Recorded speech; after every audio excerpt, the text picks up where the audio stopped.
আচ্ছা, আমরা যেহেতু মানে প্রি পাস করছেন তার মানে আমরা ভাইবা দিলাম, ঠিক আছে? এখানে ভাইবাতে কয় নাম্বার বলেন তো?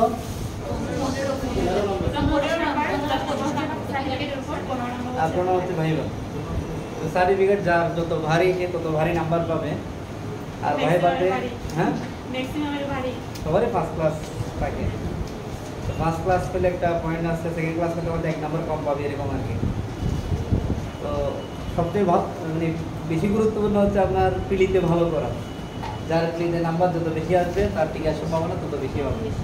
আর মেয়েদের জন্য তো একটা কোটা আছে, তাদের জন্য একটা সুবিধাজনক।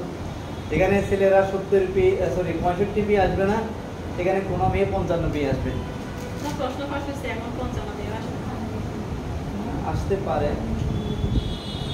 একটা এক্সাম্পল দিলাম। কারণ হচ্ছে ভাইভাতে সবচেয়ে যেটা গুরুত্বপূর্ণ সেটা হচ্ছে আত্মবিশ্বাস। যদি আপনার আত্মবিশ্বাস থাকে তাহলে আপনি পারবেন। আরেকটা বিষয় হচ্ছে ভাইভাটাকে হাসি মুখে ফেস করা, হাসি মুখে। বেশি হাসা যাবে না, মিষ্টি হাসি, ঠিক আছে? প্রথমে আমার জীবনে 2টা ভাইভা দিলাম, এটা একটু অভিজ্ঞতা শেয়ার করি, তারপর পরবর্তী। আমার একটু ভাইভা হচ্ছে চট্টগ্রাম পাবলিক কলেজে, যেখানে আসলে আমার চাকরি করার ইচ্ছা ছিল। আসেন, যখন ক্যাম্পাসে গাড়িগুলো দেখতাম, যেখানে চাকরি করতে পারতাম একটু ইচ্ছে থাকতো আর কি। তো সেই সুবাদে পরীক্ষা দিলাম, আমি ম্যাথমেটিক্স রিটার্ন পাস করলাম, ভাইভাতে গেলাম। তো ভাইভাতে প্রায় ভাই যেটা প্রথম জিজ্ঞেস করা হচ্ছে ইন্ট্রোডিউস ইউরসেলফ, আপনার পরিচয় সম্পর্কে আপনি বলেন। সেটা যে যত সুন্দর করে বলতে পারে। আপনি এগুলো লিখে নিছেন কিনা, ঠিক আছে? তো দেখি বলেন তো, আপনি বলেন তো, বলেন। মানে যেটা শিখেছে দেখে দেখে বলেন, যদি খাতায় লেখা থাকে দেখে দেখে বলেন। কি আপনি বলবেন? যেমন একজন বলেন দেখি যে ভালো করে শিখছেন। ইন্ট্রোডিউস ইউরসেলফ, আপনার পরিচয়। ইংলিশে কে শিখছেন বলেন। এটাই যে সাহস, এই যে আপনাদের সাহস নেই দেখি। তাহলে বাইরে থেকে আপনি বলেন। Thank you, sir. This is Sultan Nasiratul Ali. I completed my graduation and post-graduation in statistics from University of Chittagong with CGPA 3.57 and 3.80. তারপর My SSC and ACC in বলেন, দেখে দেখে বলেন। আর লেখা আছে দেন, ওকে দেন, দেখে দেখে বলুন। এটা টুডুস তো বাদ হবে, টুডুস তো বুঝেন? Before that, I passed SSC in 2010 from Borpalaja High School and passed SSC in 2012 from Gasparia Government College. আমার করে দেন, বিকাশ ধরে বলে দেন। হ্যাঁ বলেন। তারপর Under Chakla. গুড। তারপর My hobby is cooking.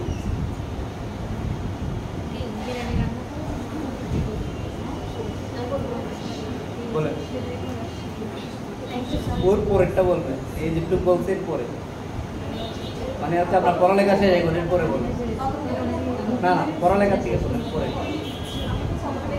আচ্ছা বলেন বলেন।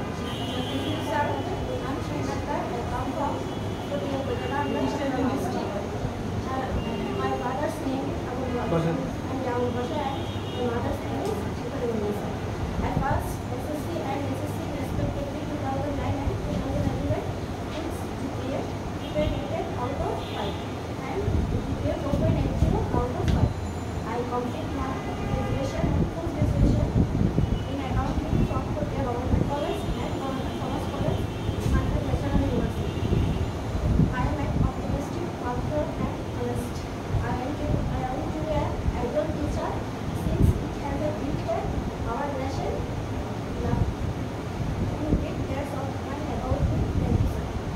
শেষে যে 2টা লাইন বলছে এটাই হচ্ছে গুরুত্বপূর্ণ।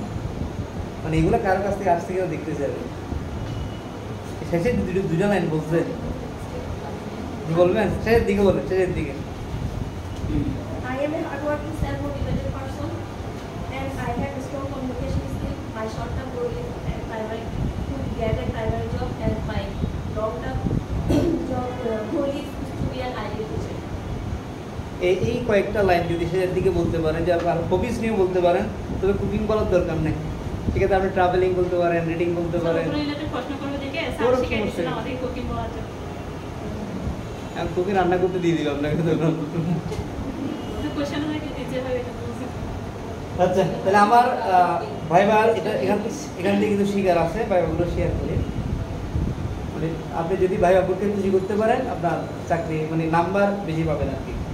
আর খুশি করতে না পারলে নাম্বার কম পাবেন, ভাইবাগুলি কাউকে ফেল করানো হয় না যদি আপনি বেয়াদবি না করেন। যদি আপনি বেয়াদবি করেন আপনাকে ফেল করাই দেবেন, আর যদি বেয়াদবি না করেন পাস করাবে। সেক্ষেত্রে যদি ভালো করে ভাইবার দিতে পারেন, তাদের খুশি করতে পারে, সে নাম্বার বাড়াই দিবে। আর খুশি করতে না পারলে মনে হয় 5 মার্ক দিয়ে বের করে দেবে। স্যার একদম লোয়েস্ট মার্ক কত হতে পারে? 5 মার্কটা 15 এর মধ্যে 15তে কত পাস? 5। এমনি আমাদের বিসিএস ভাইবাতে হচ্ছে 50% আমাদের এখানেও জানি না কত, কিন্তু এই যে 5, 6, 7 থেকে শুরু করবো আর কি, নিচে যাবে না। এখানে টোটাল একটা হিসেব করা হবে, এখানে 5 মার্ক বলতে কিছুই নেই, এখানে টোটাল হিসেব করা হবে। এখানে কত পাইছেন, এখানে কত। আমরা মনে করেন 5, 6 থেকে শুরু করবে আর কি। ভালো করলে কেউ 15তে 14, 13 পাইতে পারে। যদি তার ভালো লাগে, মানে তাকে কোনো দিকে আটকাতে পারে নাই, তার কথাবার্তা আচরণ সব থেকে ভালো লাগছে, তাকে 15তে 14 দিতে পারে। ভালো লাগে স্যার, স্যারের এগিয়ে। আচ্ছা, আমার ভাই মাত্র শেয়ার করি, যেটা হচ্ছে প্রথম ভাইবা দিলাম এখানে ক্যান পাবলিকে ইন্ট্রোডিউস ইউরসেলফ জিজ্ঞেস করুন, এটা বললাম। এরপরে ম্যাথের কিছু বিষয় জিজ্ঞেস করলাম। ম্যাথ আমি যেহেতু ম্যাথের টিচার, অনেক কিছু জিজ্ঞেস করলো, এটা বলার দরকার নেই। শেষে যে প্রশ্নটা জিজ্ঞেস করলো, যে তখন একটা বার্নিং ইস্যু হচ্ছে ডাক্তার জাকির নায়েক নিয়ে। আমি যেহেতু পাঞ্জাবি টুপি পরি, তা আমাকে তো একই প্রশ্ন শুরু করলো, আপনি ডাক্তার জাকির নায়েককে ভালোবাসেন কিনা? তো এই প্রশ্নের উত্তর আপনি হাও দিলে দোষ, নাও দিলেও দোষ। কারণ উনি যে মানুষটা আমাকে জিজ্ঞেস করলো, সেই কোনটি আমি জানি। এই যে এগুলো মাথায় রাখতে পারবো নাকি, হচ্ছে যদি কোনো বার্নিং ইস্যু নিয়ে প্রশ্ন করে, তাহলে আপনাকে মাঝামাঝি উত্তর দিতে হবে। মানে আপনি এই পাশেও না, এই পাশেও না। এই যে উনি যে আমাকে প্রশ্ন করলো, আপনি ডাক্তার জাকিরকে ভালোবাসেন কিনা, তখন কিন্তু ডাক্তার জাকির নায়েককে ধুয়ে ফেলতেছে, এক গ্রুপ প্রায় ধুয়ে ফেলতেছে, আর এক গ্রুপ ওনার পক্ষে কথা বলতেছে। তখনের সময়, এটা 2017 সালের কথা। তাই বললাম, I love doctor Zakir Naik, I love all the people of the world, is Buddhist or Hindus, I love all people of the world. মানে আমি সবাইকে ভালোবাসি, ডাক্তার জাকির নায়েককে ভালোবাসি। এটা বলার পরে কি বললাম, যেহেতু সে মানুষই আমি সবাইকে ভালোবাসি। সে মুসলিম হোক, সে হিন্দু হোক, সে বুদ্ধিস্ট হোক, মানে সবাইকে, পৃথিবীর যত মানুষ আছে সকল মানুষকে ভালোবাসে। তাহলে সে বুঝতে পারবো না যে আমি তার পক্ষে নাকি বিপক্ষে। মানুষের বৈশিষ্ট্য হচ্ছে মানুষকে ভালোবাসা, এটা একটা বিষয়। তারপর আমরা বিসিএস ভাইবার একটু শেয়ার করি। বিসিএস আমি ভাইবার দিলাম একটা, ওইটাতে 4টে হয়ে গেল আর কি। প্রথম প্রশ্ন হচ্ছে যে ইন্ট্রোডিউস ইউরসেলফ। আমি তো মুখস্থ করে গেলাম, কিন্তু তারপরেও কেন জানি বলতে পারতেছি না। ম্যাডাম বলতেছে উনি রিল্যাক্সে বলেন, আস্তে আস্তে বলেন। তাই ম্যাডাম একটু মানে একটু সময় নিচ্ছি আমি। বলার পর আমি শুরু করে দিলাম, কারণ ম্যাডাম বলা যায় স্যার বলতে হয় আর কি। শুরু করলাম, কিন্তু আমি আর থামি না, মানে আমি তো অনেক লম্বা শিখে গেলাম। বলার পরে আমাকে জিজ্ঞেস করলো এসডিজি নিয়ে। এটা একটু মাথায় রাখবেন, এসডিজির যে 17টা গোল আছে, বলছে আপনি এগুলো বলেন। বলতে আপনি সবগুলো বলতে পারবেন না, দেখো একটা বলেন না। তাহলে সবগুলো বলে দিলাম। এসডিজির গোলগুলো একটু মনে রাখবেন, কারণ এখানে শিক্ষা নিয়ে একটা গোল আছে, কয় নাম্বার, এটাই মাথায় রাখতে হবে। মানে এসডিজিতে কত নাম্বার গোলটা শিক্ষা সম্পর্কিত আছে, এই গোলটা কি এটাও বলতে পারে। এরপর তখন মাথা পিছু আয় বাড়ছিল, তখন মাথা পিছু আয় জিজ্ঞেস করলো মধ্যমায়ের দেশ, মানে তখন বাংলাদেশ মধ্যমায়ের দেশে উন্নতি হলো, এটা নিয়ে জিজ্ঞেস করলো। এটা হইলে লাভ কি ক্ষতি কি, এটা নিয়ে জিজ্ঞেস করলো। এরপরে উনি যে পাশে একজন ছিল, উনি আমাকে ম্যাথ নিয়ে অনেকগুলো প্রশ্ন করলেন। আমার সবচেয়ে প্রিয় গণিতবিদকে, আমার তো কোনো গণিতবিদই নেই প্রিয়। তো যেহেতু প্রশ্ন করছে, যদি আপনি বলেন স্যার আমার কোনো প্রিয় গণিতবিদ নাই, তাহলে আপনি নেগেটিভ মার্ক। এই যে প্রশ্নগুলো হচ্ছে এভাবে মাথায় রাখতে হবে। যে আমাকে আপনাকে বলছে আপনার যে সাবজেক্ট নিয়ে বলতে পারে, যে কোনো সাবজেক্ট নিয়ে বলতে পারে, আপনার প্রিয় রাজনীতিবিদকে বা আপনার এটাকে প্রশ্ন করতে পারে, তো আপনি না বলা যাবে না। আমাকে জিজ্ঞেস করলে আমি এটা বলে দিলাম, আমি কিছুই জানি না, কিন্তু জিজ্ঞেস করছে আমি বলে দিলাম জামাল নজরুল ইসলাম স্যার। তো উনি মনে হয় জামাল নজরুল সম্পর্কে কিছুই জানে না। আমাকে বলছে উনি তো খুব আপডেট, আপনি আগের কোনো প্রিয় গণিতবিদ আছে কিনা? তা আমি বললাম স্যার রামানুজান। তাতে গণিতবিদদের গণিতবিদ, ফাদার অফ ম্যাথমেটিশিয়ান, গণিতবিদের বলতে রামানুজান। তখন তার সম্পর্কে জিজ্ঞেস করি, এটা আমাদের জিজ্ঞেস করবো না, কিন্তু আমরা একটু জিজ্ঞেস করতে পারে এই গণিতবিদদের গণিতবিদকে, রামানুজান। এরপরে ওনার বাড়ি কোথায়, পড়ালেখা কোথায় করছে, অনেকগুলো প্রশ্ন করে সব করতে ছিল। এরপর প্রশ্নগুলো আরেকটা মৌলিক সংখ্যা নিয়ে, মৌলিক সংখ্যা কি এটা জিজ্ঞেস করে নেয়, এটা আমাদের জিজ্ঞেস করতে পারে মৌলিক সংখ্যা কি। আমাকে জিজ্ঞেস করে মৌলিক সংখ্যা কেটে জিজ্ঞেস করতে, তখন একটা মৌলিক সংখ্যা আবিষ্কার করছে, অনেক বড় মৌলিক সংখ্যা। একটা মৌলিক সংখ্যা আবিষ্কার করতে প্রায় 8, 10, 20, 30, 50 বছর চলে যায়। তখন এটা 50 বছর পর একটা মৌলিক সংখ্যা আবিষ্কার হয়েছে। তখন এই মৌলিক সংখ্যা আমি জিজ্ঞেস করছে, এটা নিয়ে বললাম। সর্বশেষ যেটার জন্য বলতেছি, সর্বশেষ আমি উঠে গেলাম, প্রায় শেষ, প্রায় 10-12 মিনিট প্রায় হয়ে গেলে উঠে গেলাম। তখন সে বলতেছে আমি একটা মজিদপুর গায়ে দিয়ে গেছিলাম। তখন সে আমাকে প্রশ্ন করতেছে, সে হচ্ছে শুধু প্যাসেজে থাকে, মানে যে ঢুকছে তাকে মানে চোখ মুখ অন্ধকারে বাইরেছে সবাই। উনি এমনভাবে পেতে যেটা বলে সেটা হয় না, যেটা বলে এরকম বলবে, কিন্তু যেটা আপনার মাথা নষ্ট করার দরকার নেই। উনি আপনি ঠিক বললেও সে বলবে আপনারটা হয় নাই, তখন মাথা খারাপ করার কোনো দরকার নেই। ওই মানুষের স্বভাবে এটা, মানে কিছু ভাই ওটা এমন কিছু মানুষ থাকবে, আপনি যাই বলেন না কেন সে বলে হয় না, এরকম কিন্তু থাকবে। সেটা নিয়ে আপনি তর্কে যেতে পারবেন না, হয়তো আপনি চুপ থাকবেন, মানে কিছু করার নাই তখন। সে যাই বলুক ইয়েস স্যার, কারণ বস ইজ অলওয়েজ কি রাইট, এটা মনে মাথায় রাখতে হবে। ভয়পুরে যে আছে সে হচ্ছে বস। যেমন আমার একটা অভিজ্ঞতা বলে, আমি শুনে আমাদের একটা বইতে গেছিলাম, তখন আমি ক্যান পাবলিকে জব করি, আমি গেছি দুষ্টমি করার জন্য গেলাম জাস্ট। তো তখন আমি যে চট্টগ্রাম ইউনিভার্সিটি একজন আসছিল না, এনআইতে মনে করেছে একজন আসছিলাম মনে হয়, এক্সটার্নাল। ওই যখন প্রশ্ন করতে আমি উল্টা প্রশ্ন করতেছি নাকি, আমার তো চাকরির ইচ্ছা নেই। অথচ আমি সবচেয়ে ভালো নম্বর পাইছি, রিটেনে আমি সবচেয়ে ভালো নম্বর পাইছি, মানে আমি ফার্স্ট হয়েছি। কিন্তু আমি ভাই বাদে গিয়ে কী করলাম, আমার তো চাকরির ইচ্ছাই নেই, ওনার সাথে তর্কাতর্কি করলাম, আমার চাকরি হয়নি, আমার চাকরির ইচ্ছাও নাই। মানে সে ভাই বাদ আমাকে নাম্বার দেওয়া নাই, কেন আমি তার সাথে তর্কে লিপ্ত হয়ে গেছি। সে বলে যে এটাও না স্যার আমি ওইটা হবো, কারণ তার সাথে তর্কে লাগা যাবে না, কারণ বয়ের উপর তো অনেকে থাকবে, তো অনেকে তো মনে করবে যে কিছু জানে না মনে হয়, এই যে তর্ক করা যাবে না, এটা আমাদের। তো আমাকে জিজ্ঞেস করলো যে আপনি যে ধারণা করতে আপনি যে কুট গাইয়ে দিয়েছেন এই কুটের নাম কি। তো এটাও হচ্ছে মাঝামাঝি উত্তর না, আমি যে কুট গাইয়ে দিয়েছি এই কুটের নাম আমি মনে করি মুজিবপুর এটা, কিন্তু উনি কিন্তু এটা নিয়ে প্রশ্ন করছে কেন তাহলে, নিশ্চয়ই কিছু একটা আছে। উনি আমাকে বললো এই কুটের নাম কি, আমি বললাম স্যার লোকে এটাকে মুজিবপুর বলে, কিন্তু মুজিবপুরে 6টা বুধাব, আমার এখানে 5টা বুধাব। মানে এই কথার উত্তর শুনে সে তো হা করে তাকাই আছে, সে কল্পনাই করতে পারেন আমি এবার উত্তর দিব। সে মনে করছে আমি বলবো মুজিবপুর বলবো, তোমার দেখ এটা মুজিবপুর কেমন হয়। স্যার অনেকে বলে আমি টেকনিক করে এরকম কোশ্চেন যাতে ওনার ওই দিকে চলে যায়, ওই জন্য নাকি টেকনিক অ্যাপ্লাই করে। হ্যাঁ টেকনিক অ্যাপ্লাই করতে, যাতে আপনি যেদিকে পারেন ওদিকে নিয়ে যেতে হবে। হ্যাঁ। তখন আমি এই উত্তর দিলাম, তখন সে বললো মুজিবপুর 6টা বুধাব কেন। আমি বললাম স্যার 6টা বুধাব 6টা বুধাব। এটা বলার পরে তারা সবাই খুশি, আপনি তো অনেক কিছু জানেন বলে শেষ। তার মানে ওই বুটকে খুশি করা, আপনি খুশি করতে পারেন তাহলে দেখবেন আমি ভালো নাম্বার পাবেন, এটা হাতে মাথায় রাখবেন। আর একটা বিষয় হচ্ছে আত্মবিশ্বাস রাখতে হবে, আর মুখে মিষ্টি হাসি রাখতে হবে। না পারলেও বলবেন দুঃখিত স্যার এই মুহূর্তে মনে পড়ছে না, পারেন এটা বলার দরকার নেই, এই মুহূর্তে মনে পড়ছে না, আপনি যে পারেন এটা বলার জানার দরকার নেই। আপনি পারেন না ঠিক আছে, কিন্তু বলবেন স্যার আমার এই মুহূর্তে মনে পড়ছে না, ঠিক আছে এটা বলবে, কিন্তু পারেন না, না পারলেও বলবেন পারি। সরি দুঃখিত বলতো কে সরির অ্যাপ্লিকেশন এক একজন এক রকম করে। এবং কালকে একটা দেখলাম কি হোমওয়ার্কে অ্যাপ্লিকেশন করতেছে বিভিন্ন কাহিনী করে, আসলে এক একজন এক ধরনের কথা বলে, এটা তো কিন্তু আসল কিন্তু ফ্যাক্টর না, কিন্তু বাস্তবে কোনো সরির অ্যাপ্লিকেশন আছে এরকম না, নাই। আচ্ছা আমরা একটু আজকে গণিত নিয়ে একটু আলোচনা করি, যেহেতু গণিত একটা প্রশ্ন করে, যেহেতু আপনার প্রাইমারিতে বলতে আপনি শুধু প্রাইমারি ভাইবাতে আপনি প্রাইমারিতে যোগদান করুন, মানে আপনি সব সাবজেক্ট পড়াইতে হবে।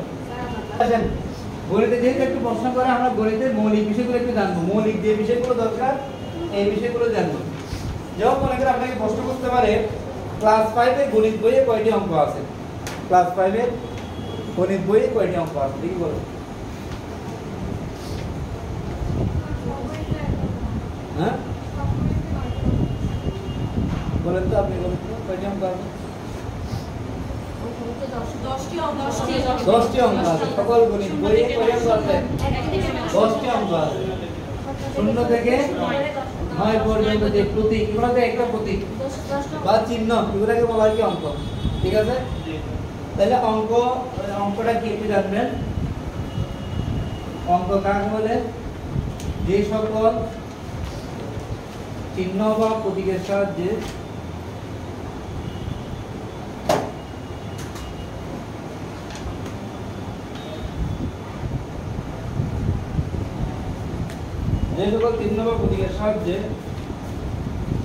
হিসাব নিকাশ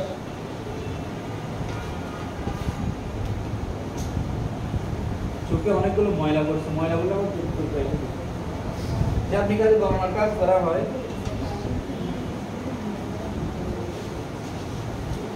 তাকে অঙ্ক বলে। তাহলে অঙ্ক হচ্ছে 0 থেকে 9 পর্যন্ত। এখানে 0 থেকে 9 পর্যন্ত এগুলো হচ্ছে অঙ্ক। মোট কয়টি? 10টি। যদি বলা তোমার গণিত বইয়ে কয়টি অঙ্ক আছে? 10টি অঙ্ক আছে। 10টি অঙ্ক আছে। এখানে যে 0 0 একটু জানবেন।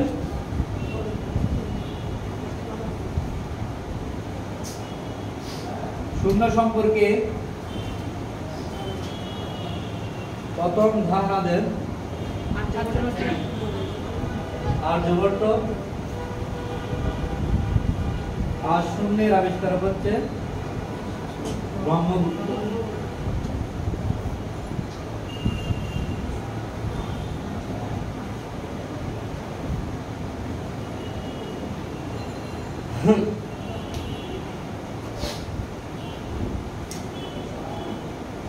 আপনার নামের অর্থ শিখবেন। ভাইবাতে কি দিয়েছে? এটা হচ্ছে কি আপনার পরিচয়, এবার নামের অর্থ। নিজ জেলা সম্পর্কে জিজ্ঞেস করবে। এগুলো একটু মাথায়, নিজ জেলা, বঙ্গবন্ধু, শেখ হাসিনা, এগুলো একটু মাথায় রাখবেন। বঙ্গবন্ধু সম্পর্কে অবশ্যই জিজ্ঞেস করবে। আর ভিশন 2021 আর যেগুলো মেগা প্রজেক্ট আছে এগুলো একটু ধারণা রাখবেন। মেগা প্রজেক্ট যেহেতু আপনার চট্টগ্রামের কর্ণফুলী টানেল নিয়ে জিজ্ঞেস করতে পারে। কর্ণফুলী টানেল, ঠিক আছে? এটা একটু মাথায় রাখবেন। কর্ণফুলী টানেল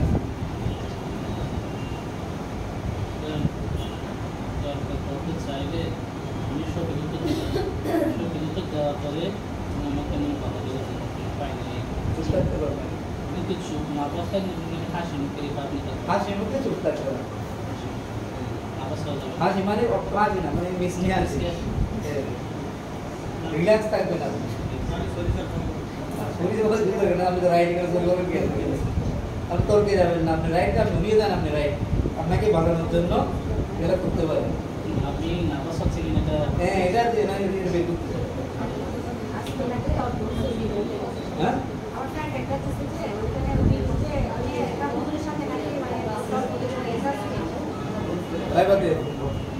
এই তাহলে তার হবে না।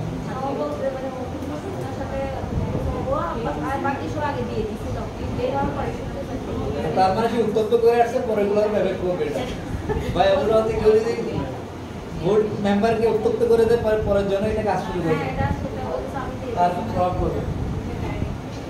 মেগা প্রজেক্ট সম্পর্কে একটু জানবেন। কারাগারের রুস্তম স্যার আর এটাকে অসমাপ্ত আত্মজীবনী, এগুলো পড়বেন। না পড়লেও বলবেন পড়ছি।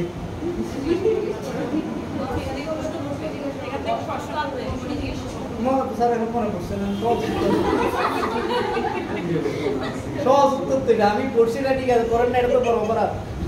আপনি যেটা পড়েন না, এটা বড় অপরাধ তার হইতে পারে না। অন্তত না পারলে অল্প কিছু কয়েকটা পৃষ্ঠা পড়িয়ে, প্রথম কয়েকটা পৃষ্ঠা পড়ে নিয়ে, হ্যাঁ, সারমর্মটা পড়ে নিতে পারে। এত জটিল প্রশ্ন করলে এগুলো কেউ পারবে না। যে ভাইবা পড়ে পড়ছে, ভাইবা নিচ্ছে, এখানে কোনদিন বক করার আরেকটা মেয়ে ভাইবা নিচ্ছে না কালকে, তো আপনি যদি প্রশ্ন করেন ওরা আটকে যাবে। কিন্তু এটা বাস্তবতা। মানে যে ভাইবা পড়ে পড়ছে, আপনি হয়তো ভাইবা দিচ্ছেন, তো আপনি যদি তাকে প্রশ্ন করেন সে আটকে যাবে। কিন্তু কারণ ভাইবা যে করে আর যে উত্তর দেয়, তা দুইটার মধ্যে আকাশ পাতাল ব্যবধান। আপনি কোন জায়গা দিয়ে প্রশ্ন সে জানেন, উত্তর দিতে পারবেন। যদি আপনি আটকাইতে চান কাউকে,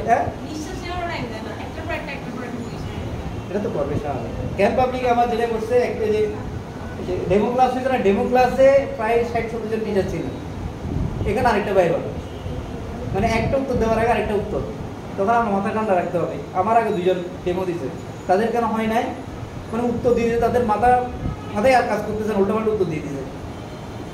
এরকম মাথা ঠান্ডা রেখে প্রত্যেকটা প্রশ্ন উত্তর দিয়ে যাবো, যদি কোনো ভুল না হয়। ওরা কিন্তু আমার থেকে 1000 গুণ সব দিক দিয়ে গিয়ে, মানে স্ট্রাকচার বলেন, পড়ালেখা, ওরা একদম হচ্ছে ঢাকা ইউনিভার্সিটি, চট্টগ্রাম ইউনিভার্সিটি, আমার চট্টগ্রাম কলেজে ইউনিভার্সিটির দিকে ওরাই গিয়ে স্ট্রাকচার মানে কাঠামোগত লম্বা সুন্দর স্মার্ট। তারপর আমিও পাঞ্জাবি পরে গেছি, জুতা পরে গেলাম, ওরা তো শু পরে গেছে। তার ক্লাস নেওয়ার জন্য বলছে স্লাইড রেডি করার জন্য, স্লাইডের মাধ্যমে স্লাইড রেডি করি নাই, কিছুই করি নাই, বলছে ইংলিশে ক্লাস নেওয়ার জন্য, আমি বাংলায় ক্লাস, সব দিক দিয়ে ওরাই গিয়ে। কিন্তু আমার লেকচার, আমার আনসার সব শুধু রাইট, মানে আমার যে পড়াইলাম, মানে আমার পড়ানোর স্টাইল, তারপর যে প্রশ্নগুলো করছে সকল করে সঠিক উত্তর দেওয়া, এটা হচ্ছে আমার কি ক্রেডিট। অন্য দিক দিয়ে সবাই ওরাই গিয়ে, কিন্তু আমি এদিক দিয়ে মানে যেটা দরকার, ওদের দরকার হচ্ছে পড়ানোটা, মেনটা আমার তো মেনটা ছিল। হ্যাঁ 2004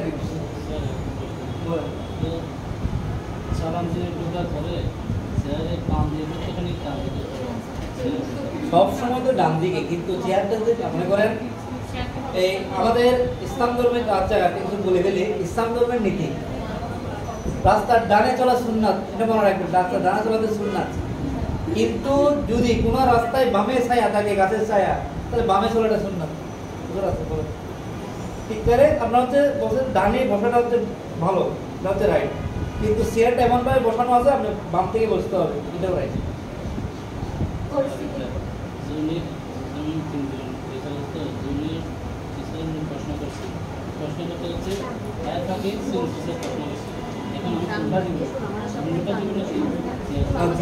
আগে প্রশ্ন করে ওনার প্রশ্ন দ্রুত দিয়ে আপনি ওই যে যিনি প্রধান ওনার কাছে চলে আসবেন দ্রুত দিয়ে, আর যেটা না পারেন ওই প্রধানের দিকে চলে, যেটা মনে না পড়ে প্রশ্ন মানে আপনি যেটা চেয়ারম্যান, জুনিয়র সিনিয়র থাকবে চেয়ারম্যান, আর যদি পারে 2 জন থাকবে বা 4 জন থাকতে পারে, আপনার মূল ফোকাস থাকবে কিন্তু চেয়ারম্যানের দিকে, ঠিক আছে। আর উত্তর দেওয়ার ক্ষেত্রে চেয়ারের দিকে তাকাইতে হবে, উনি প্রশ্ন করতে পারেন, উনি প্রশ্ন করলাম, আমি ওনার দিকে তাকাই উত্তর দিলে এটা হবে না। তাহলে যিনি প্রশ্ন করবো আমার দিকে তাকাই, সবার দিকে তাকাই উত্তর দিতে হবে, না আই কন্ট্যাক্ট হচ্ছে গুরুত্বপূর্ণ। অনুমতি নেওয়া প্রয়োজন আছে কিনা এটা বলতে চাচ্ছি। কোনটা না, আপনি যত দ্রুত পারেন উত্তর দিয়ে দিয়ে চলে আসবেন, কিছু বলতে চাচ্ছেন। যারা মুসলিম তাদের জন্য একটা বলি, আপনারা তো ধর্ম আপনারা জানেন, ভাইয়া বোনের ঢোকার ক্ষেত্রে একটা দোয়া করবেন, অনেক কাজে দেবে।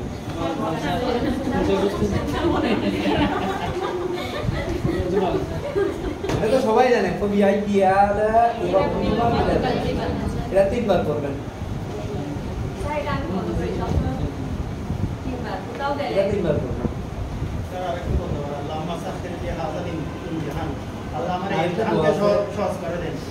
আরেকটা দোয়া আছে আমার এই মুহূর্তে মনে পড়ছে না,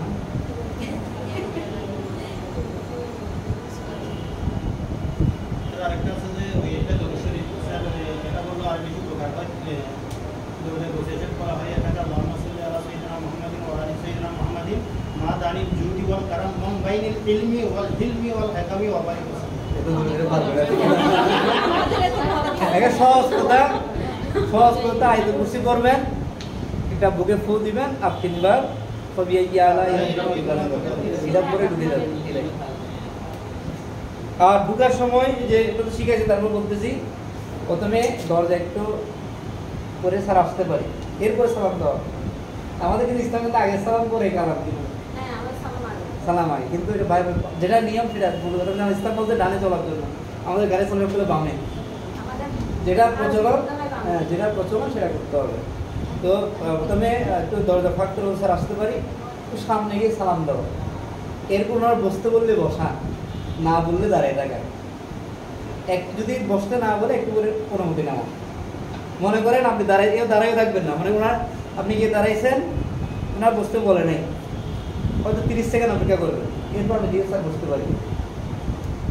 কারণ আপনার ওটা একটা কিন্তু টেস্ট, ওটা একটা পরীক্ষা, আপনি কি করতেছেন এই মুহূর্তে, একটু ওয়েট করে আপনি তোমার দিকে কিন্তু বলে ফেলে বসেন বলে ফেলে কিন্তু কিন্তু মাঝে মধ্যে যদি তার মাথায় যদি ঘুরপাক খায় দুষ্টামি, তাহলে দুষ্টামি করতেই পারে।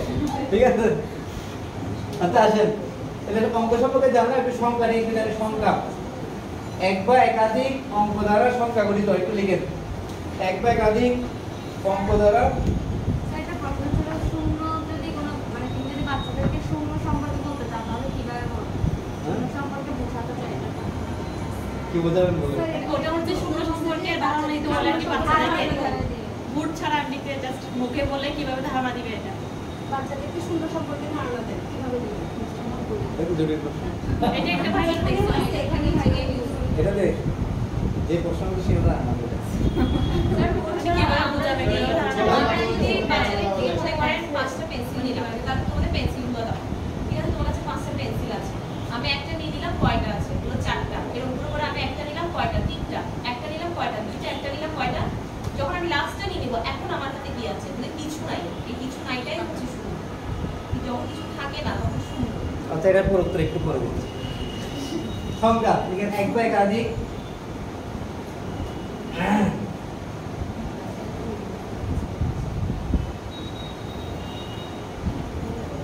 এক বা একাধিক অঙ্ক দ্বারা সংখ্যা গঠিত হয়।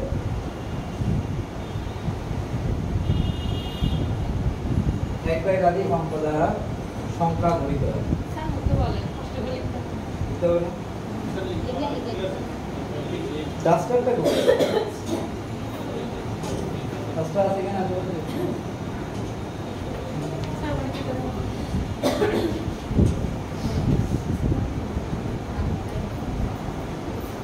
ঠিক আছে, স্বাভাবিক সংখ্যা। কাপড় এটা দিয়ে মোটামুটি সোজা হবে।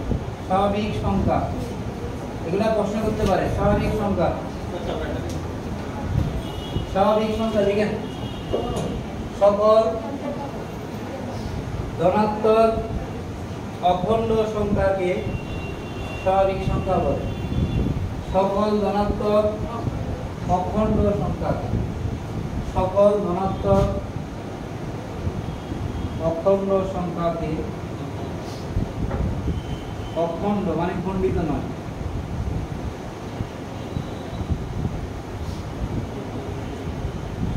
স্বাভাবিক সংখ্যা বলে।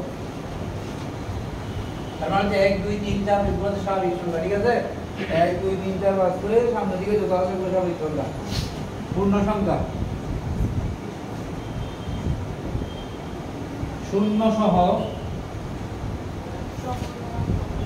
সহ সকল ধনাত্মক বা ঋণাত্মক, শূন্য সহ সকল ধনাত্মক ও ঋণাত্মক অখণ্ড সংখ্যাকে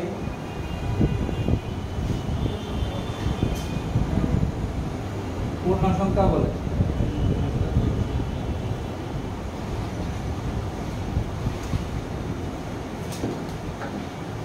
দেখেন, মূলদ সংখ্যা, পূর্ণ সংখ্যাকে z দ্বারা প্রকাশ করা হয়।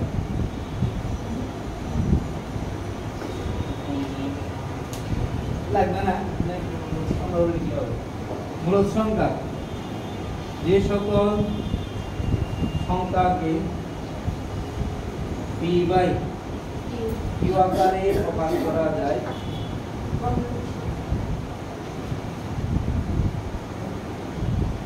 যেখানে p q সহ মৌলিক এবং q not equal to 0 সেই সকল সংখ্যাকে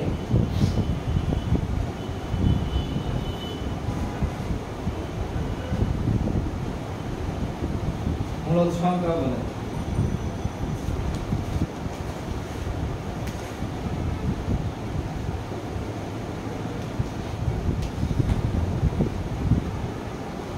তাহলে মূলদ সংখ্যা জানলে মূলদ সংখ্যা জানবেন। মূলদ সংখ্যা মানে হচ্ছে যেটাকে p বাই q আকারে প্রকাশ করা যাবে না, যায় না। মূলদ সংখ্যা শিখতে হবে, প্রকাশ করা যায় না, সেটা হচ্ছে মূলদ সংখ্যা। এখানে একটা বিষয় সহমৌলিক যদি জিজ্ঞাসা করে, এটা একটু জানতে হবে। এটা বলছি সহমৌলিক কি? বাস্তব সংখ্যা স্যার এক ছাড়াও দুইটার মধ্যে মনে হয় মৌলিক সংখ্যা একই ধরনের। সহমৌলিক কি? জেনে রাখেন, আমি লিখতেছি না সহমৌলিক। সহমৌলিক মানে তারা পরস্পর মৌলিক, তারা পরস্পর মৌলিক। অর্থাৎ এই দুইটা সংখ্যা, যে সংখ্যা দ্বয়কে এক ছাড়া অন্য কোনো সংখ্যা দ্বারা ভাগ করা যায় না। অথবা বলতে পারি যে সংখ্যা দ্বয়ে সাধারণ গুণনীয়ক এক, সাধারণ গুণনীয়ক এক, মানে সাধারণ গুণে এক ছাড়া কিছু নেই। যেমন মনে করেন লিখলাম 7, 15, দেখেন এই দুটো হচ্ছে সহমৌলিক, অর্থাৎ দুইজনকে এক ছাড়া অন্য কোনো সংখ্যা দ্বারা ভাগ করা যাবে না। যেমন এটাকে 3 দিয়ে ভাগ যায়, কিন্তু 7কে 3 দিয়ে ভাগ করা যায় না। দুইজনকে এক ছাড়া অন্য কোনো সংখ্যা দ্বারা ভাগ করা যায় না, এটা তাদের বলে পরস্পর সহমৌলিক। অর্থাৎ দুইটা সংখ্যার সাধারণ গুণনীয়ক যদি এক হয়, সাধারণ গুণনীয়ক যদি এক হয় মানে দুইজনের কমন আর কি। অর্থাৎ দুইজনকে যদি একই সংখ্যা দ্বারা ভাগ করা যায়, এক ছাড়া অন্য কোনো সংখ্যা দ্বারা যদি ভাগ করা না যায়, তখন সংখ্যা দুইকে বলবো কি আমরা সহমৌলিক। অর্থাৎ যে সংখ্যা দুইটাকে বা যে সংখ্যা দ্বয়কে এক ছাড়া অন্য কোনো সংখ্যা দ্বারা ভাগ করা যায় না। অথবা বলতে পারি যে সংখ্যা দ্বয়ের সাধারণ গুণনীয়ক এক, সাধারণ গুণনীয়ক কত? এক, তাকে বলবো আমরা সহমৌলিক।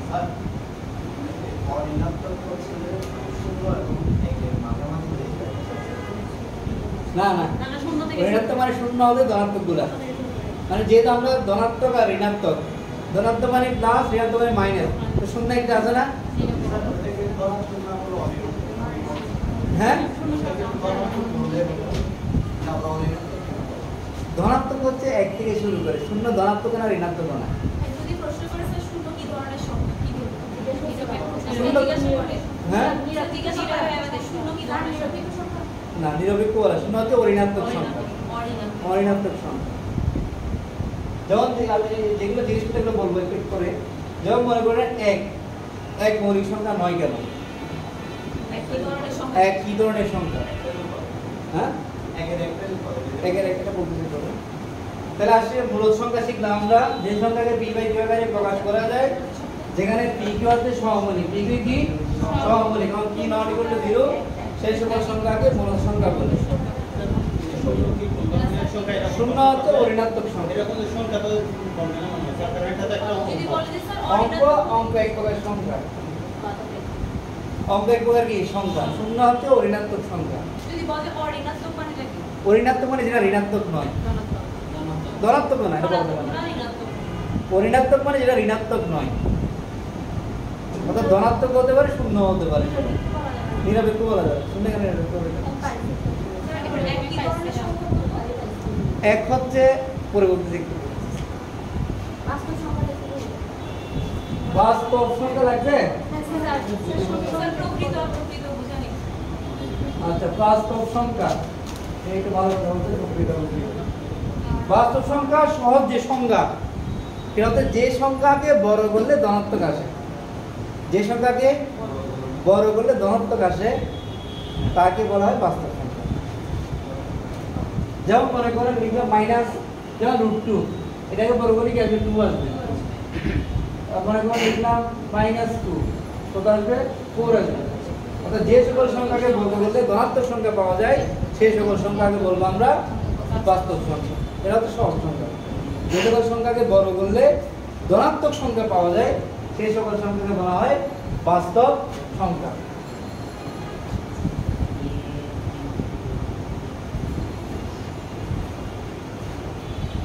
মৌলিক সংখ্যা,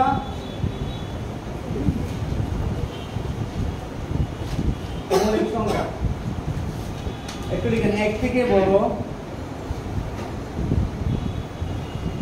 যে সকল সংখ্যাকে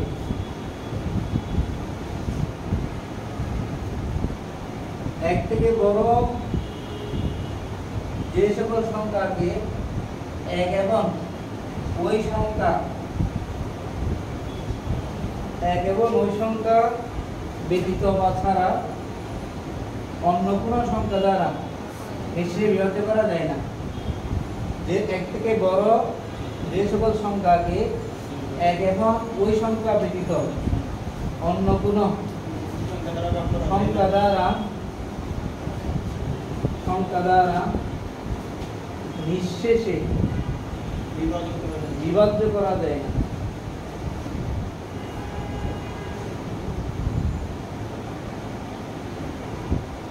করা যায় না সেই সকল সংখ্যাকে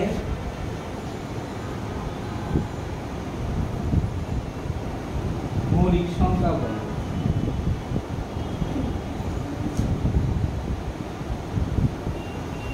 তাহলে কি এটাকে ধনাত্মক পূর্ণ সংখ্যা বলবো? কোনটা? মৌলিক সংখ্যাকে কি ধনাত্মক পূর্ণ সংখ্যা বলবো? না, আমি আর মৌলিক সংখ্যা দিয়ে ঋণাত্মক বলতে পারি। আচ্ছা, এক একবারে থেকে বড় বলছে না।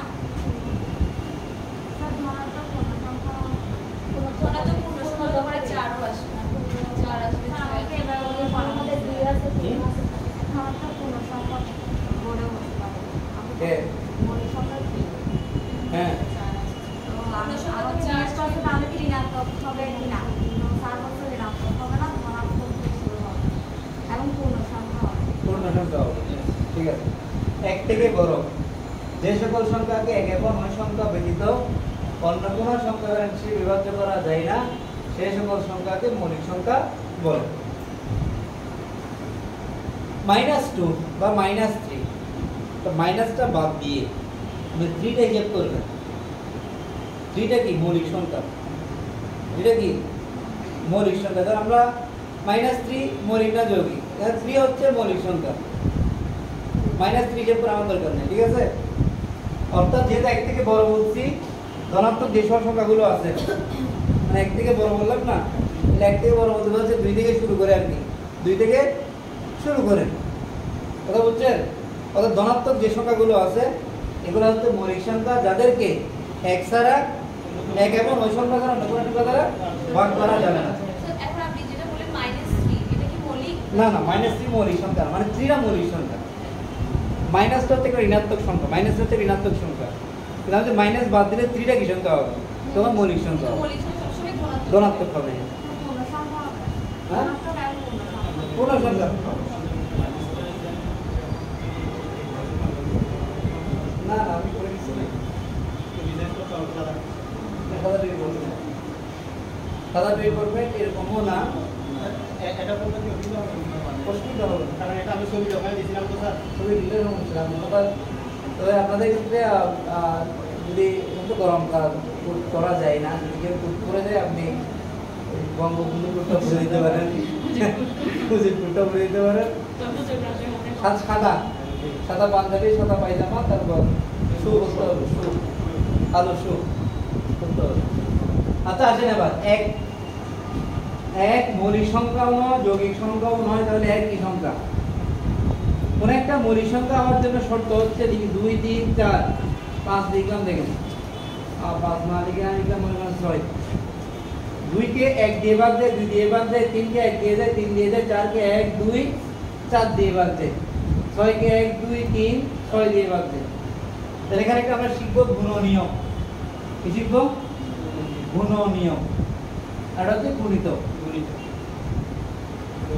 গুণনীয়ক, গুণনীয়ক বা ভাজক বা উৎপাদক, এই 3টা কথা কিন্তু একই। গুণনীয়ক, ভাজক বা উৎপাদক, এই 3টা কথা কিন্তু একই। তাহলে কোন সংখ্যাকে যে সকল সংখ্যা দ্বারা ভাগ করা যায়, একটু দেখেন, কোন সংখ্যাকে যে সকল সংখ্যা দ্বারা কি করা যায়? ভাগ করা যায়, সে সকল সংখ্যাকে ওই সংখ্যার গুণনীয়ক, ভাজক বা উৎপাদক করে, এটা একটু লিখতে পারেন। কোন সংখ্যাকে যে সকল সংখ্যা দ্বারা ভাগ করা যায়, কোন সংখ্যাকে যে সকল সংখ্যা দ্বারা ভাগ করা যায়, সে সকল সংখ্যাকে ওই সংখ্যার গুণনীয়ক বলে।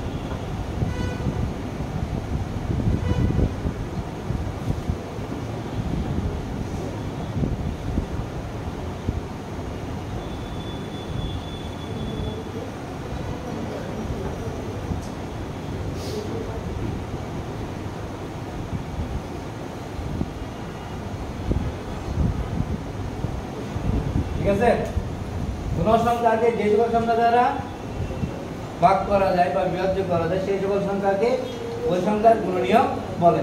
এখানে দেখেন, 1 কে শুধু 1 দিয়ে ভাগ দেয়, 2 কে 1 দিয়ে ভাগ দেয়, 2 দিয়ে যায়, 3 কে 1 দিয়ে যায়, 3 দিয়ে যায়, 4 কে 1, 2, 4 দিয়ে যায়, 6 কে 1, 2, 3, 4 দিয়ে যায়। এখান থেকে আমরা একটা বিষয় শিখবো, এক কি সংখ্যা। যদি মৌলিক সংখ্যা হওয়ার শর্ত হচ্ছে যে সংখ্যা দুইটি গুণনীয়ক থাকবে। কয়টি গুণনীয়ক? যে সংখ্যা দুইটি গুণনীয়ক থাকবে তাকে বলা হয় মৌলিক সংখ্যা। আর যে সংখ্যার দুইয়ের অধিক গুণনীয়ক থাকবে, মানে যৌগিক সংখ্যার একটা বৈশিষ্ট্য হচ্ছে তার অবশ্যই কি থাকবে? দুইয়ের অধিক গুণনীয়ক থাকবে। দুইয়ের অধিক গুণনীয়ক থাকবে। দুইটা গুণনীয়ক থাকলে হচ্ছে মৌলিক সংখ্যা, দুইয়ের অধিক থাকলে হচ্ছে কি? যৌগিক সংখ্যা। তাহলে একে যে যেমন দুইয়ের আছে কয়টা? দুইটা। তিনেরও আছে দুইটা। চারের আছে কয়টা? তিনটা। ছয়ের আছে চারটা। তাহলে 4 6 হচ্ছে যৌগিক সংখ্যা, 2 3 হচ্ছে কি? মৌলিক সংখ্যা। তাহলে একের আছে কি? একটা শুধু। তাহলে মৌলিক সংখ্যাও নয়, যৌগিক যৌগিক সংখ্যাও সংখ্যাও নয়। তাহলে আমরা শিখলাম কি? মৌলিক এবং যৌগিক হওয়ার শর্ত হচ্ছে, মৌলিক সংখ্যা হওয়ার শর্ত হচ্ছে অবশ্যই দুইটা গুণনীয়ক থাকতে হবে, আর যৌগিক সংখ্যা হওয়ার শর্ত হচ্ছে দুইয়ের অধিক গুণনীয়ক থাকবে।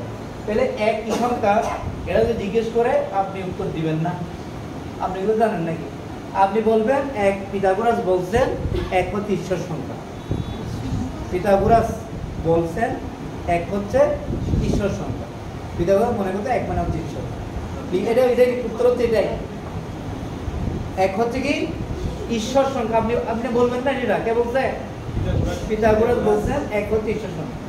এটা বললে তো আমরা পিথাগোরাস পিথাগোরাস এটা হচ্ছে সূত্র জিজ্ঞেস করবার কি?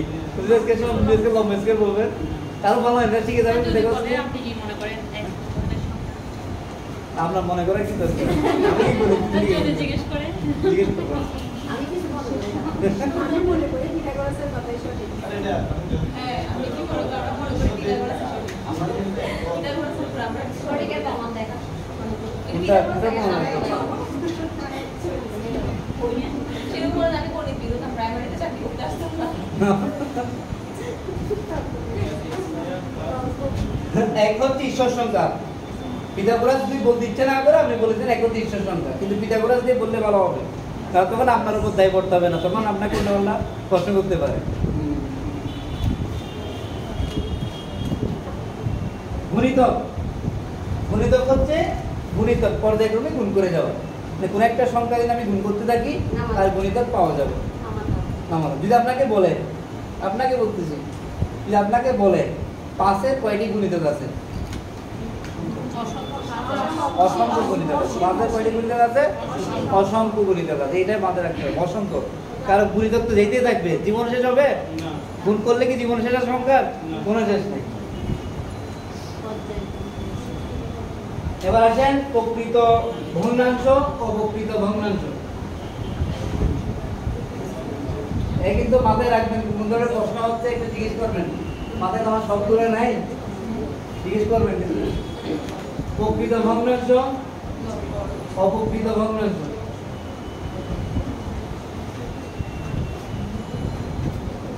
তাহলে নিচেরটাকে বলা হয় হর, ওটাকে বলা হয় লব। কোন ভগ্নাংশের হর যদি লব থেকে বড় হয় এটা হচ্ছে প্রকৃত ভগ্নাংশ। হর যদি লব থেকে বড় হয় তাকে বলবো আমরা প্রকৃত ভগ্নাংশ। অন্যান্য ক্ষেত্রে হচ্ছে অপ্রকৃত ভগ্নাংশ। হর লব যদি সমান হয় তাও অপ্রকৃত, মানে হর এবং লব সমান। একটা ভগ্নাংশ মনে করেন 5 3 5, এটা কি ভগ্নাংশ? অপ্রকৃত ভগ্নাংশ, অপ্রকৃত। আবার বলতে দেখেন, শুধু একটাই শুধু মনে রাখবেন, যদি হর বড় হয় তাহলে প্রকৃত ভগ্নাংশ। হর বড় হলে নিচেরটা আর কি, নিচেরটা যদি বড় হয় তাহলে প্রকৃত ভগ্নাংশ।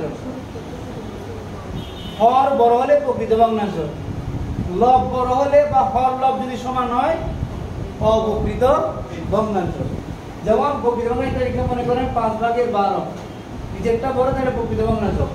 এটা প্রকৃত ভগ্নাংশ, 3/17 এখানে 5, এটা কি অপ্রকৃত ভগ্নাংশ। হ্যাঁ,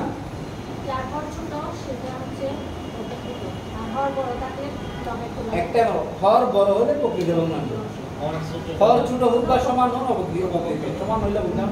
আপনাকে জিজ্ঞেস করতে পারে 1 কোন ধরনের ভগ্নাংশ? মানে 1/1 হচ্ছে প্রকৃত ভগ্নাংশ। অথবা এটা ভগ্নাংশই নয়, আপনি উত্তর দিতে পারেন না ভগ্নাংশই নয়, এটা হচ্ছে একটি পূর্ণ সংখ্যা। কিন্তু আমি যেটাকে ভগ্নাংশে প্রকাশ করতে চান তাহলে প্রকৃত ভগ্নাংশ 1/1। 1 হচ্ছে পূর্ণ সংখ্যা, ভগ্নাংশ না হলে পূর্ণ সংখ্যা। যদি আপনাকে যদি প্রশ্ন করে পেছিয়ে বলেন ওয়ান কোন ধরনের সংখ্যা, মানে ওয়ান কোন ধরনের ভগ্নাংশ স্যার বলতে পারেন। ওয়ান স্যার প্রকৃতপক্ষে পূর্ণ সংখ্যা, যদি না ওয়ানকে যদি ভগ্নাংশে রূপান্তর করতে চাই তাহলে ওয়ান হচ্ছে একটি কি অবকৃত ভগ্নাংশ। স্যার সমীকরণ একটু করে দিন। তো মিশ্র ভগ্নাংশ নেই। মিশ্র ভগ্নাংশ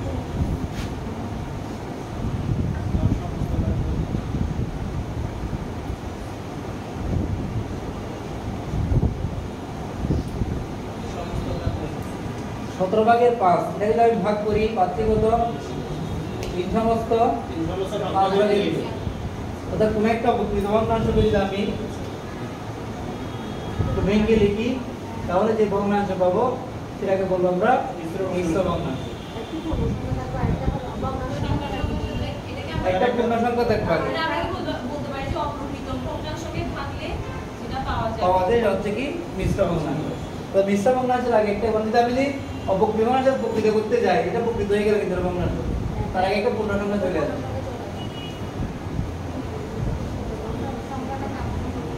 এটা সংখ্যা জিজ্ঞেস করলাম, আমরা জিজ্ঞেস করতে মিশ্র ভগ্নাংশ কি, ঠিক আছে?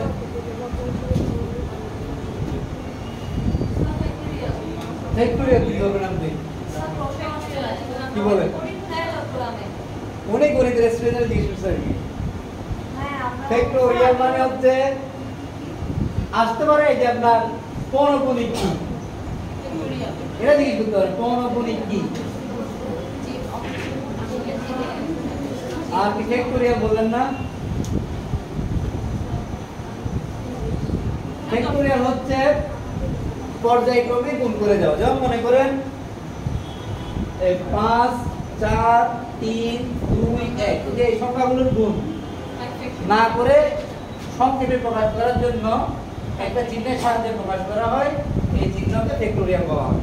মানে অনেকগুলো সংখ্যার গুণফল, ক্রমিক সংখ্যার গুণফল, 1 থেকে 10 পর্যন্ত ক্রমিক সংখ্যার গুণফল বা 1 থেকে 5 পর্যন্ত ক্রমিক সংখ্যার গুণফল। এখানে সবগুলো সংখ্যা একসাথে না লিখে শেষ সংখ্যাকে যদি একটা চিহ্নের দ্বারা প্রকাশ করা হয়, যে চিহ্নের দ্বারা প্রকাশ করা হয় তাকে বলা হয় কি ফ্যাক্টরিয়াল চিহ্ন। হয়তো এভাবে লেখা যায় অথবা এভাবে লেখা যায়। তাহলে ফ্যাক্টরিয়াল মধ্যে বোঝাবে 5 ফ্যাক্টরিয়াল মানে হচ্ছে 1 থেকে 5 পর্যন্ত সংখ্যার গুণফল। 10 ফ্যাক্টরিয়াল মানে কি 1 থেকে 10 পর্যন্ত সংখ্যার গুণফল। ধারাবাহিক সংখ্যা গুণ। ক্রমিক সংখ্যার গুণফল, ধারাবাহিক বলতে পারি ক্রমিক। কত মনে করেন আমি বললাম 1 থেকে 5 বা 5 পর্যন্ত বলেন, 1 থেকে 5 সংখ্যাগুলোর গুণফলকে যদি না দেখিয়ে শেষ সংখ্যার উপর একটা চিহ্নের সাহায্যে 1 থেকে 5 পর্যন্ত সংখ্যা লিখলাম, তো এই সংখ্যাগুলো বারবার মানে একসাথে এই সংখ্যাগুলো একসাথে না লিখে যদি এই শেষ সংখ্যাকে যে চিহ্নের সাহায্যে প্রকাশ করলে ওই মানের সমান হয় সেই চিহ্নকে ফ্যাক্টরিয়াল চিহ্ন বলে। ঠিক আছে? আপনি বলবেন কতগুলো সংখ্যা ক্রমিক সংখ্যার গুণফল, এবার বলিয়ে না, এবার বলিয়ে মনে করেন 1 থেকে 5, 1 2 3 4 5, এই সংখ্যাগুলো গুণ না করে যদি আমি 5 এর উপর একটা চিহ্ন দ্বারা প্রকাশ করি, যে চিহ্ন দিয়ে প্রকাশ করলে সেই মান বোঝাবে, তো ওই চিহ্নকে বলা হয় ফ্যাক্টরিয়াল চিহ্ন। যে চিহ্নের দশমিকের বর্গমূলে দশমিকের বর্গমূল এটা জিজ্ঞেস করবেন। স্যার একটা প্রশ্ন করেছে যে 0.01 এর বর্গমূল কি? স্যার ওখানে কি করে দিতে বলে? পরে বলতে পারে মুখে মুখে নাকি? না খাতা দে, খাতা কলম দে। আচ্ছা বর্গমূলটা কি দেখেন, বর্গমূল মানে হচ্ছে মনে করেন 20, 20 কে যদি আমি 3 দিয়ে ভাগ করি 3 6 কত 18, 2.0 6 318, 2 0 6 18, এভাবে কিয়ামত পর্যন্ত কি আসবে? 6 আসবে। অর্থাৎ কোন দশমিকের পরে কোন সংখ্যা বারবার আসলে ওই সংখ্যাকে বারবার না লিখে ওই সংখ্যার উপর যদি একটা ফুটা দেওয়া হয়, একটা চিহ্ন দেওয়া হয়, এটা একটা ফুটা, যেমন মনে করেন দশমিক, দশমিক একটু নিচে দেওয়া হয়, সরি দশমিক দেওয়া হয় মাঝখানে আর গুণ দেওয়া হয় একটু নিচে, ঠিক আছে, আর পৌনঃপুনিক দেওয়া হয় উপরে। তাহলে দশমিকের পরে কোন সংখ্যা যদি বারবার আসে ওই সংখ্যাকে বারবার না লিখে ওই সংখ্যার উপর যে চিহ্ন দিলে এটা বারবার আসা বোঝায়, ওই চিহ্নটাকে বলা হয় পৌনঃপুনিক চিহ্ন। ঠিক আছে? হ্যাঁ ঋণাত্মক সংখ্যা থেকে ক্লিয়ার হয় না, কেন হয় না এটা দেখতে বলতো সব পর্যন্ত উত্তর থাকে না, কারণ পর্যায়ক্রমে যদি আমরা গুণ করি, যদি আমি একটা শূন্য লাগাই দিই আগে, মানে একটা শূন্য দিলাম, সব জিরো হয়ে যাবে না? তো এখন যদি আমি ঋণাত্মক সংখ্যা দ্বারা গুণ করলে কোনটা ঋণাত্মক, একটা চিহ্ন আসবে ঋণাত্মক সংখ্যা দ্বারা গুণ করলে, জোড় সংখ্যা থাকলে মনে করেন আসবে কি প্লাস, বেজোড় সংখ্যা আসবে মাইনাস, তো চিহ্নের একটা কি ভেজাল থাকে, এজন্য ঋণাত্মক মনে করেন এটার কোনো চিহ্নের কোনো কি নাই, ভেজাল নাই, এটাতে আমি প্রকাশ করতে পারতেছি সব প্লাস, কিন্তু আমি মাইনাস দিব, মাইনাসের ক্ষেত্রে একটা চিহ্নের কি আছে সমস্যা আছে, চিহ্নটা কি প্লাস হবে নাকি মাইনাস হবে, তো এটা যদি জোড় হলে প্লাস হবে, বিজোড় হলে ঋণাত্মক মাইনাস হবে, তো একটা সংখ্যা দিয়ে এটা প্রকাশ করা যাচ্ছে না, আমি তো এটাকে একটা চিহ্নের মাধ্যমে প্রকাশ করলাম, মানে অনেক সবগুলোকে এক জিনিস দিয়ে প্রকাশ করা যায় বলে ধনাত্মকের ক্ষেত্রে কি ফ্যাক্টর, কিন্তু ঋণাত্মকের ক্ষেত্রে সব ঋণাত্মককে একটা চিহ্ন দ্বারা প্রকাশ করা যাবে না, হয়তো প্লাস আসবে নাহলে মাইনাস আসবে। হ্যাঁ ডিগ্রি কোথায় দেখতে হবে? মনোমানিক হচ্ছে দশমিকের পরে কোন সংখ্যা যে বারবার আসে, বারবার না লেখার জন্য এটাকে একটা তার মাথার একটা ফুটা দিলে, একটা চিহ্ন দিলে, বিন্দু দিলে, তখন তাকে বলে আমরা পুরোপুরি। ডিগ্রিও তো এইভাবে যাওয়া না না, ডিগ্রি দেওয়া হচ্ছে সংখ্যার উপরে যদি বিন্দু দেওয়া হয়, এটা হচ্ছে কি পুরোপুরি, দশমিকের পরে আবার, আর ডিগ্রি দেওয়া হয় কোনাকুনি, উপরে না, ভিতরে ফাঁকা এবং ভিতরে ফাঁকা থাকে, চিহ্নের পার্থক্য আছে, এটা হচ্ছে বিন্দুর মতো, এটা ফুটার মতো, ঠিক আছে, এখানে একটা ফাঁকা থাকবে ভিতরে, আর এটা কর্নারে দেওয়া হয়, উপরে না, উপরে দিলে হচ্ছে কোনাকুনি, কর্নারে দিলে হচ্ছে কি ডিগ্রি। আচ্ছা ডিগ্রি আসবে কোণের জন্য না? হ্যাঁ, কোণের জন্য ডিগ্রি ব্যবহার করা হয়, মানে কোন এই যে এটা কিন্তু প্রশ্ন আসতে পারে, এই যে 12টা 30 মিনিটে ঘড়ির ঘন্টা কাটা মিনিটের কাটা মধ্যবর্তী কোণ কত আসতে পারে। তো একটা জিনিস মনে রাখেন, লিখে রাখেন, একটি নষ্ট করি দৈনিক 2 বার সঠিক সময় দেয়, এটা একটু লিখে রাখেন, একটি নষ্ট করি দৈনিক 2 বার সঠিক সময় দেয়।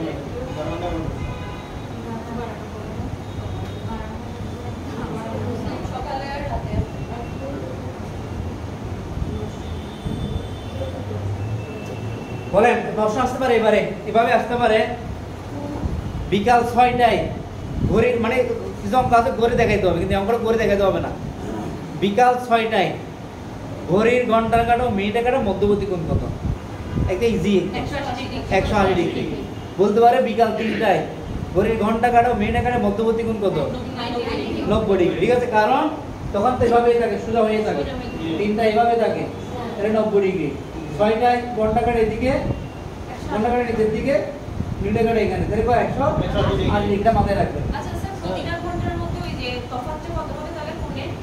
একটা 30 ডিগ্রি করে, 30 ডিগ্রি। 1200 একটা বাজে 30, দুইটা বাজে 60, সরি, দুইটা বাজে নিচে একটু হয়ে যাবে। হ্যাঁ হ্যাঁ, আচ্ছা এটাও ভালো কথা বলছো, মানে প্রত্যেকটার জন্য 30 ডিগ্রি করে,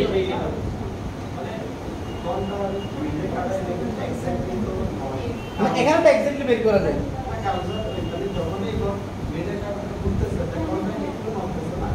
না যখন আপনার যখন ঠিক 6টা বাজবে, তখন ঠিক এটা 12 বরাবর, এটা 6 বরাবর,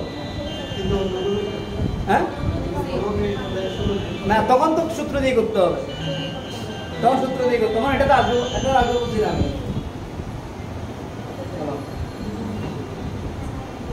হ্যালো হ্যালো,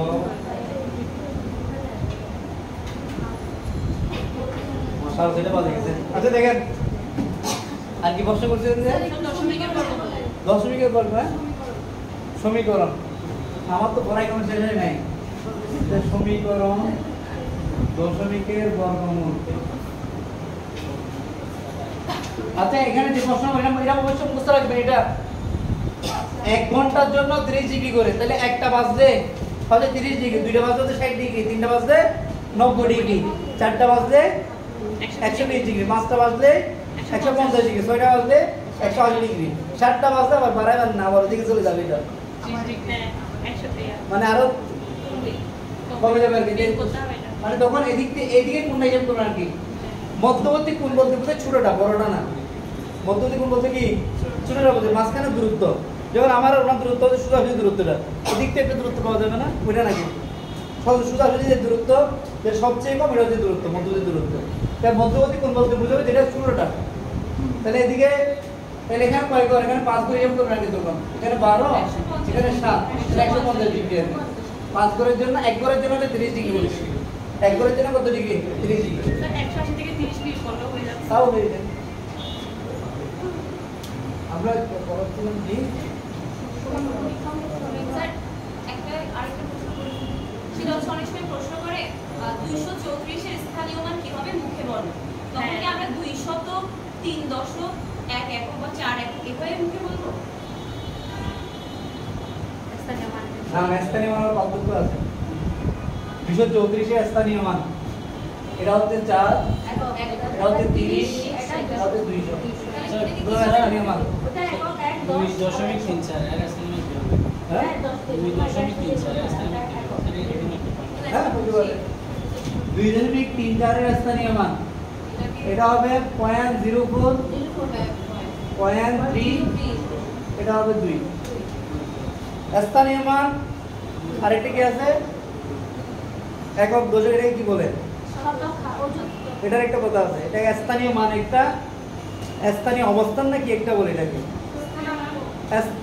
স্থানীয় মান বললে সংখ্যাগুলো বলতে হবে। মানে তখন আমি এটা কিভাবে বলবো 230 4? না না, 4 এর স্থানীয় মান হচ্ছে 4, 234 এর মধ্যে 4 এর স্থানীয় মান 4, 3 এর হচ্ছে 30, 2 এর হচ্ছে 200। এর 4 একক 40 30 এই 10 এর উপর কারণ না, একক দশক শতক এটাকে বলা হয় স্থানাঙ্ক নাকি একটা বলে না, মাথায় কি একটা বলে এটাকে, হ্যাঁ ডেসিমেলটা দেখা যাচ্ছে। ডেসিমেলের ক্ষেত্রে যে দ্বিগুণ তো তাহলে 0.04, 0.3 আর 2। তো এটা স্যার মুখে বলার সময় কিভাবে বলবো, মানে 2 এর 4 এর 2.34 এ 4 এর স্থানীয় মান হচ্ছে 0.04, 3 এর স্থানীয় মান 0.3, 2 এর স্থানীয় মান হচ্ছে 2। স্থানীয় মান বললে এটা, আর স্থান বললে একক দশক শতক, হয়তো মাথায় আসছে। স্থান বললে 234 এর স্থানগুলো বলেন, স্থানীয় মান বললে সংখ্যা বলতে হবে, আর স্থানাঙ্ক বা স্থানটা বললে একক দশক শতক বলবে। এখানে 4 একক, 3 দশক, 2 শতক। কিভাবে বলবো? এটা কি বলবো যে দশমিকের পরে এটা যদি পরে স্থান বলতে বলে এটা কি করবো দশমিকের এটা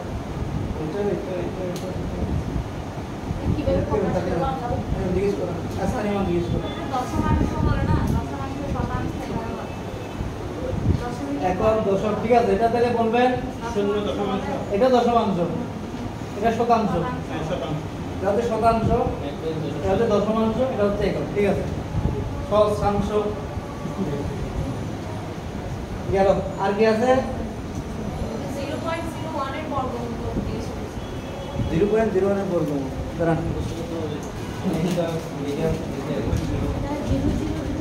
আচ্ছা মৌলিক সংখ্যা, মৌলিক সংখ্যার মধ্যে একটা বানাবেন জোড় মৌলিক সংখ্যা। 2 জোড় মৌলিক সংখ্যা হচ্ছে শুধু 2, এটা জিজ্ঞেস করতে পারে। জোড় মৌলিক সংখ্যা কয়টি? এটা হচ্ছে 2।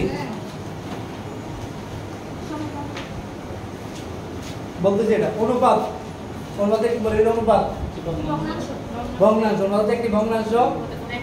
তাহলে অনুপাত মানে তুলনা করা, অনুপাত মানে কি করা, তুলনা করা। তাহলে 2 বা ততোধিক একই ধরনের রাশির মধ্যে একটি অপরটির তুলনায় কত গুণ বড় বা ছোট তা প্রকাশ করাকে অনুপাত বলে। 2 বা ততোধিক একই ধরনের রাশির মধ্যে 2 বা ততোধিক একই ধরনের রাশির মধ্যে একটি অপরটির তুলনায় কত গুণ বড় বা ছোট, কত গুণ বড় বা ছোট তা প্রকাশ করাকে আপনাকে জিজ্ঞেস করতে পারে বন্ধু সংখ্যা কি,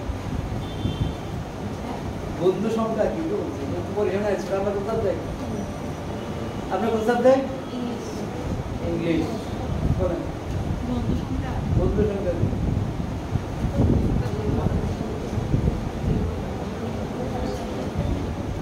আচ্ছা গুণনীয়ক করেছি না, এখানে একটা মনে রাখবেন প্রকৃত গুণনীয়ক। প্রকৃত গুণনীয়ক মানে নিজেরটা বাদ দিলে, আমরা গুণনীয়কটাকে বলছি 6 6 গুণনীয়ক হচ্ছে কি 1 2 3 4 6 হ্যালো স্যার হবে না স্যার হ্যাঁ চলি কি এক আয় রে ওই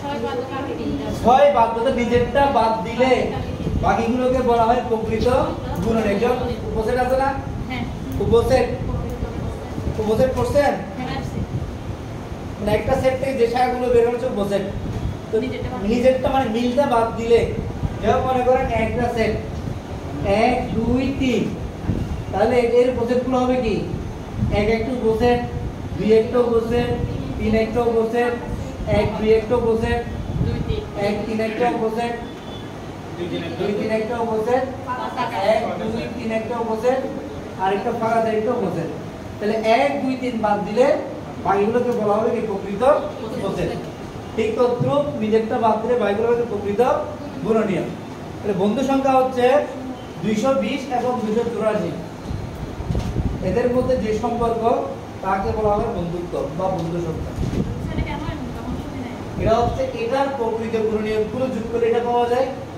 আর এটার প্রকৃত গুণনীয়কগুলো যোগ করে এটা পাওয়া যায় মানে এ মানে হচ্ছে মানে বন্ধু কাকে বলে মানে নিজের সত্তা বাদ দিলে বন্ধুত্ব কাকে বলে মানে নিজের সত্তা বাদ দিলে বাকি সবগুলো যদি বন্ধুর জন্য দিতে পারে শুধু নিজেরটা দিবে না রিজাল্টটা দিবে না সব দিয়ে দিবে বলে আমার টাকা তোমার টাকা কেন ও দুইটা কেন বন্ধু সম্পর্কে আবার গুণনীয়ক সবগুলো সেম এদের প্রকৃত গুণনীয়ক মানে এর প্রকৃত গুণনীয়ক যোগ করলে একে পাওয়া যাবে আর এর প্রকৃত গুণনীয়ক যোগ করলে একে পাওয়া যাবে এই জন্য ধরে বলা হয় বন্ধু সংখ্যা আচ্ছা আমরা একটু মনে রাখি পাটিগণিতের জনক লিখলে লিখে রাখেন একটু পাটিগণিতের জনক আমরা লিখে রাখছি দশমিকের বর্গমূল লিখে রাখছি পড়াবো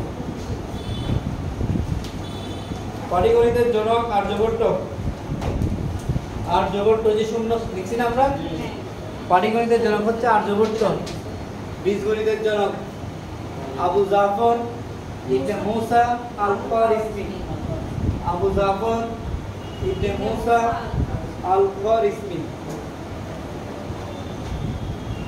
লিখছেন বীজগণিতের লেখক আল জাবের ইবনে হাইয়ান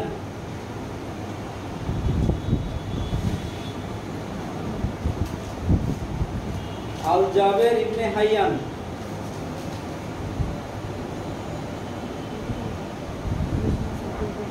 আল জাবের ইবনে হাইয়ান বীজগণিতের লেখক বইটার লেখক অ্যালজেব্রা আল জাবের থেকে অ্যালজেব্রা লিখছেন জ্যামিতি জানো তো ইউক্লিড হতে জ্যামিতির জনক কারণ জ্যামিতির স্বীকার্যগুলো এগুলো সব ইউক্লিড বলে গেছেন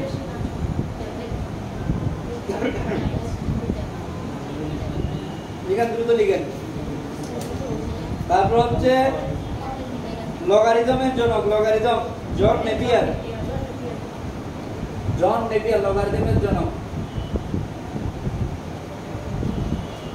লগারিদমের জনক জন নেপিয়ার সংখ্যা তত্ত্বের জনক পিথাগোরাস সংখ্যা তত্ত্বের জনক হচ্ছে পিথাগোরাস সংখ্যা তত্ত্ব ত্রিকোণমিতির জনক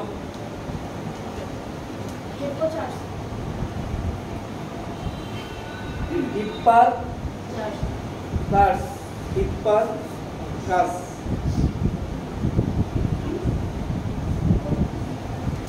ত্রিকোণমিতির জনক পাইয়ের জনক পাই উইলিয়াম জোন্স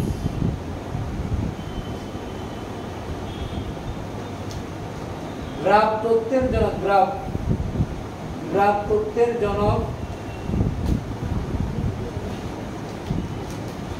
লিওনার্ড অয়লার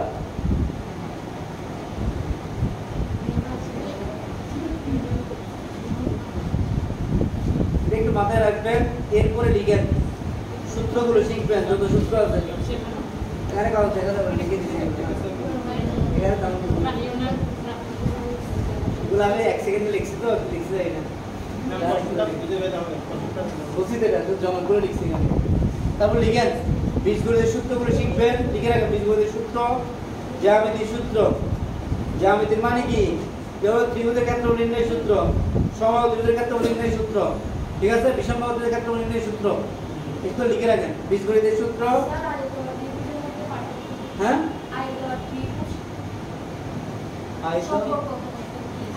সম্পর্ক নাকি পার্থক্য?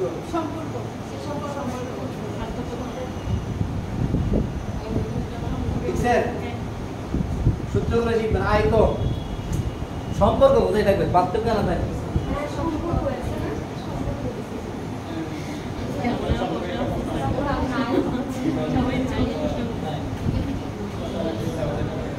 ওকে, কে বুঝতে গেল প্রশ্ন? হ্যাঁ, এটা মনে নাই, যেটা বুঝতে গেছে। ত্রিভুজের মধ্যে সম্পর্ক নেই, কোনো তো সম্পর্ক এই পার্থক্য নেই। আছে, সম্পর্ক আছে, দুইটা সর্বসম্মত বা সদৃশ ত্রিভুজ যোগ করলে তাকে আয়ত হয়ে যায়। সম্পর্ক একটা আছে, কিন্তু এটা যে প্রশ্ন করে না, আমি প্রশ্ন করছি এটা, যিনি প্রশ্ন দেয় আমি প্রশ্ন করছি। আয়ত বলে দুইটা ত্রিভুজ। দুইটা ত্রিভুজ যদি আমি যোগ করে দিই, তাহলে একটা আমি আয়ত পেয়ে যাবো। দুইটা ত্রিভুজ যোগ করলে একটা সম্পর্ক পাওয়া যাবে। এটা দুইটা ত্রিভুজ যোগ করলে একটা আয়তক্ষেত্র পাওয়া যাবে। তবে এখানে আরেকটা বিষয় আছে, ওই ত্রিভুজ দুইটা সমকোণী ত্রিভুজ পেতে হবে। আয়ত হওয়ার জন্য দুটি সমকোণী ত্রিভুজ যোগ করলে একটা আয়তক্ষেত্র পেয়ে যাবে। আয়ত এবং ত্রিভুজের মধ্যে পার্থক্য বলতে পারে, পার্থক্যটা বলতে পারে। আয়তের ক্ষেত্রে 4টা বাহু লাগবে, ত্রিভুজের ক্ষেত্রে 3টা বাহু লাগে। আয়তক্ষেত্রের ক্ষেত্রে হচ্ছে দৈর্ঘ্য গুণ প্রস্থ, আর ত্রিভুজের ক্ষেত্রে হচ্ছে আয়তক্ষেত্রের প্রত্যেকটা কোণের মান 90 ডিগ্রি হতে হবে। ত্রিভুজের ক্ষেত্রে প্রত্যেকটা কোণ 90 ডিগ্রি না হতে হবে। যেমন একটা 90 ডিগ্রি না হইতে পারে, যেকোনো কোণ হইতে পারে। আয়তক্ষেত্রের ক্ষেত্রে 4টা কোণ 90 ডিগ্রি হইতে হবে। আর একটা পার্থক্য, আয়তক্ষেত্রে 4 কোণের যোগফল হচ্ছে 360 ডিগ্রি, এখানে হচ্ছে 180 ডিগ্রি। আরেকটা পার্থক্য হচ্ছে পরিসীমা 2 ইনটু দৈর্ঘ্য প্লাস প্রস্থ, আর এগুলো হচ্ছে 3 বাহুর যোগফল। এই ঠিক আছে, অনেকগুলো পার্থক্য পেয়ে গেলাম। পার্থক্য বলতে হয়, কিন্তু সম্পর্ক বলে, সম্পর্ক বললে আপনার বলতে হবে দুইটা সমকোণী ত্রিভুজ যোগ করলে সংযুক্ত হলে একটা আয়তক্ষেত্র পাওয়া যাবে। হ্যাঁ, এগুলো বুঝে দিলাম কেন? আবার আসেন কি বলতে, সমীকরণ।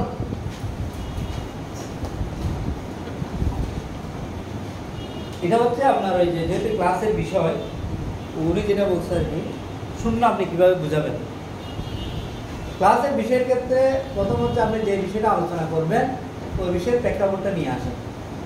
যেমন আমরা ক্লাসের মধ্যে সরলরেখা যখন পড়াই, সরলরেখা কি বুঝতে, সমীকরণ বলছি না, সরলরেখা যখন পড়াই একটা স্থানাঙ্ক জানতে হবে, স্থানাঙ্ক।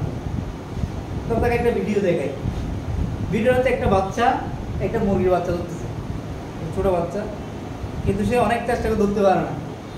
তার মা কি করছে, বাচ্চাটাকে ধরে তার হাতে দিয়ে ধরতে পারছে।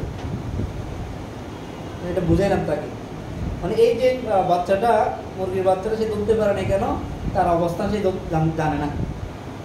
তার কোনো একটা বস্তু ধরার জন্য তার অবস্থান কি জানতে হবে। এই বাচ্চা তার অবস্থান জানে, ধরতে পারে না, কিন্তু মা যখন ধরে তার হাতে বলে দিচ্ছে তার অবস্থান কি নির্দিষ্ট, এখন এখানে আছে অবস্থানটা, তখন সে বাচ্চাটা ধরতে পারলো। তার মানে কোনো একটা বস্তু ধরার জন্য তার অবস্থানটা জানতে হবে। আর অবস্থান জানার জন্য দুইটা জিনিস দরকার, এটা হচ্ছে কি এক্স অক্ষ বরাবর করতে ও ওয়াই অক্ষ বরাবর করতে। কিভাবে আপনার বুঝে যাবে, যে কোনো একটা টপিক শুরুতে আপনার একটা প্রেক্ষাপট নিয়ে আসা। তো শূন্য আপনি কিভাবে বুঝাবেন, ও যেটা বলছে এভাবে বুঝাইতে পারি, অথবা আরেকবার বলেন আপনি। আমি বলেছিলাম যে 5টা কলম নিব, আরো কমাই দেন, 3টা দেন। 3টা কলম নিই বা যাই থাকে ক্লাসরুমে, বা চেয়ার নেই, চকলেটে যেটাই নেই। তো প্রথমে বলবো 3টা কলম থেকে আমি একটা সরিয়ে দিলাম, কয়টা থাকলো 2টা। 2 নাম্বারটা সরিয়ে দিলাম, কয়টা থাকলো 1টা। 1 নাম্বারটা সরিয়ে দিলাম, তখন বলছে এখন বলো আমার হাতে কি আছে, কিছু নাই। কিছু না থাকা, কোনো কিছু অস্তিত্ব না থাকাটাই হচ্ছে শূন্য। আবার এই শূন্য যখন কোনো সংখ্যার প্রথমে বসে তখন এটার কোনো মূল্য থাকে না, কিন্তু এটা যখন সংখ্যার পরে বসে তখন এটার আবার অস্তিত্ব থাকে।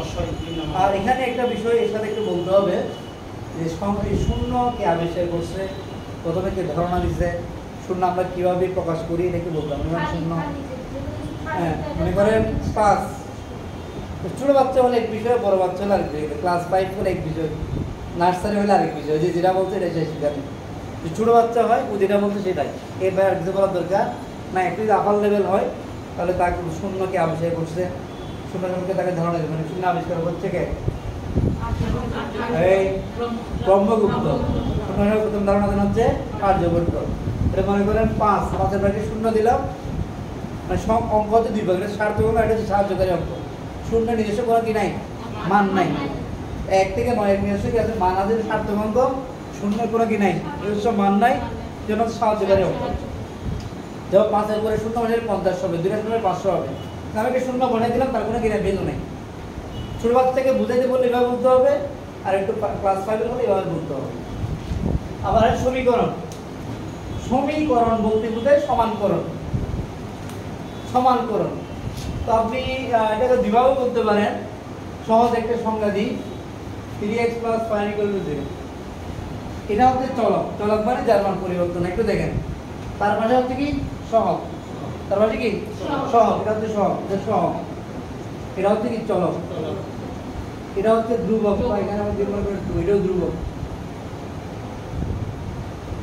এগুলো হচ্ছে চিহ্ন।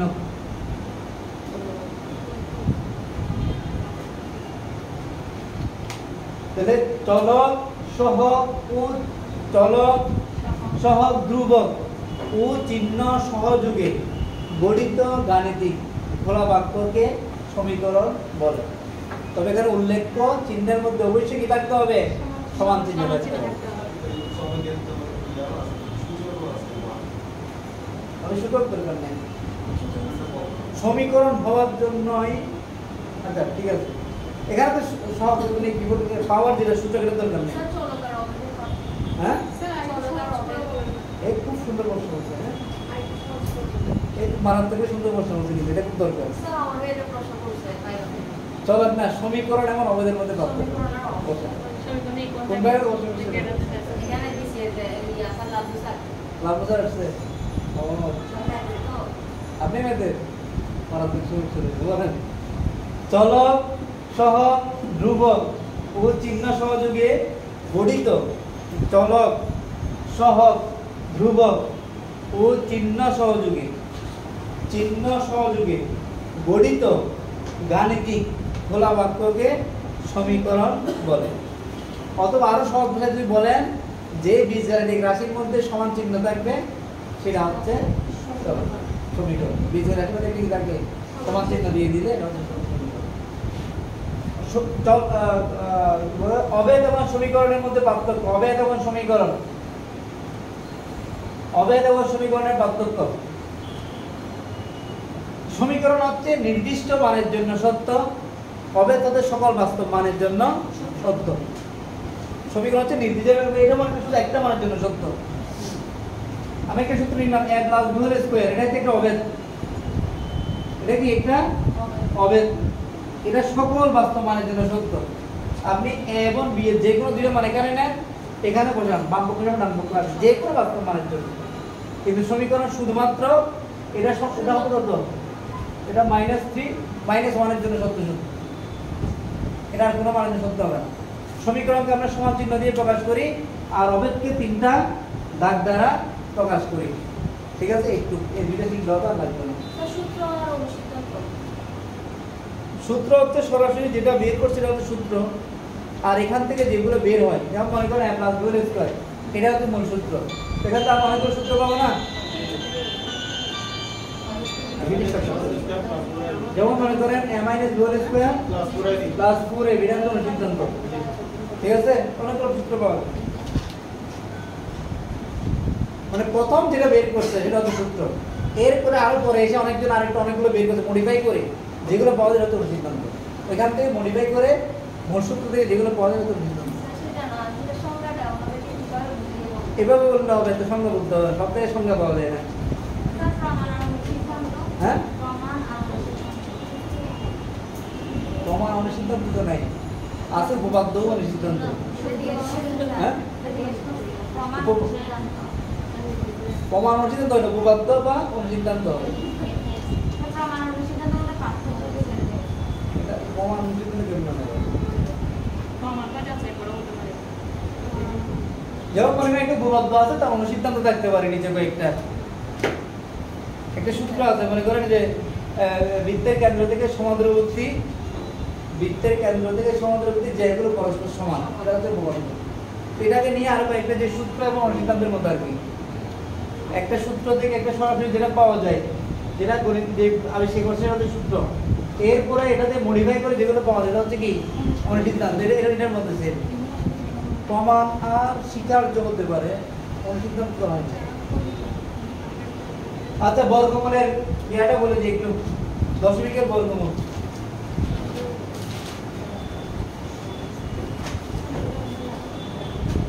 দশমিকের বর্গমূল 0.01 বর্গমূল করার সময় সব সময় জোড়ায় জোড়ায় হিসাব করতে হবে, জোড়ায় জোড়ায়।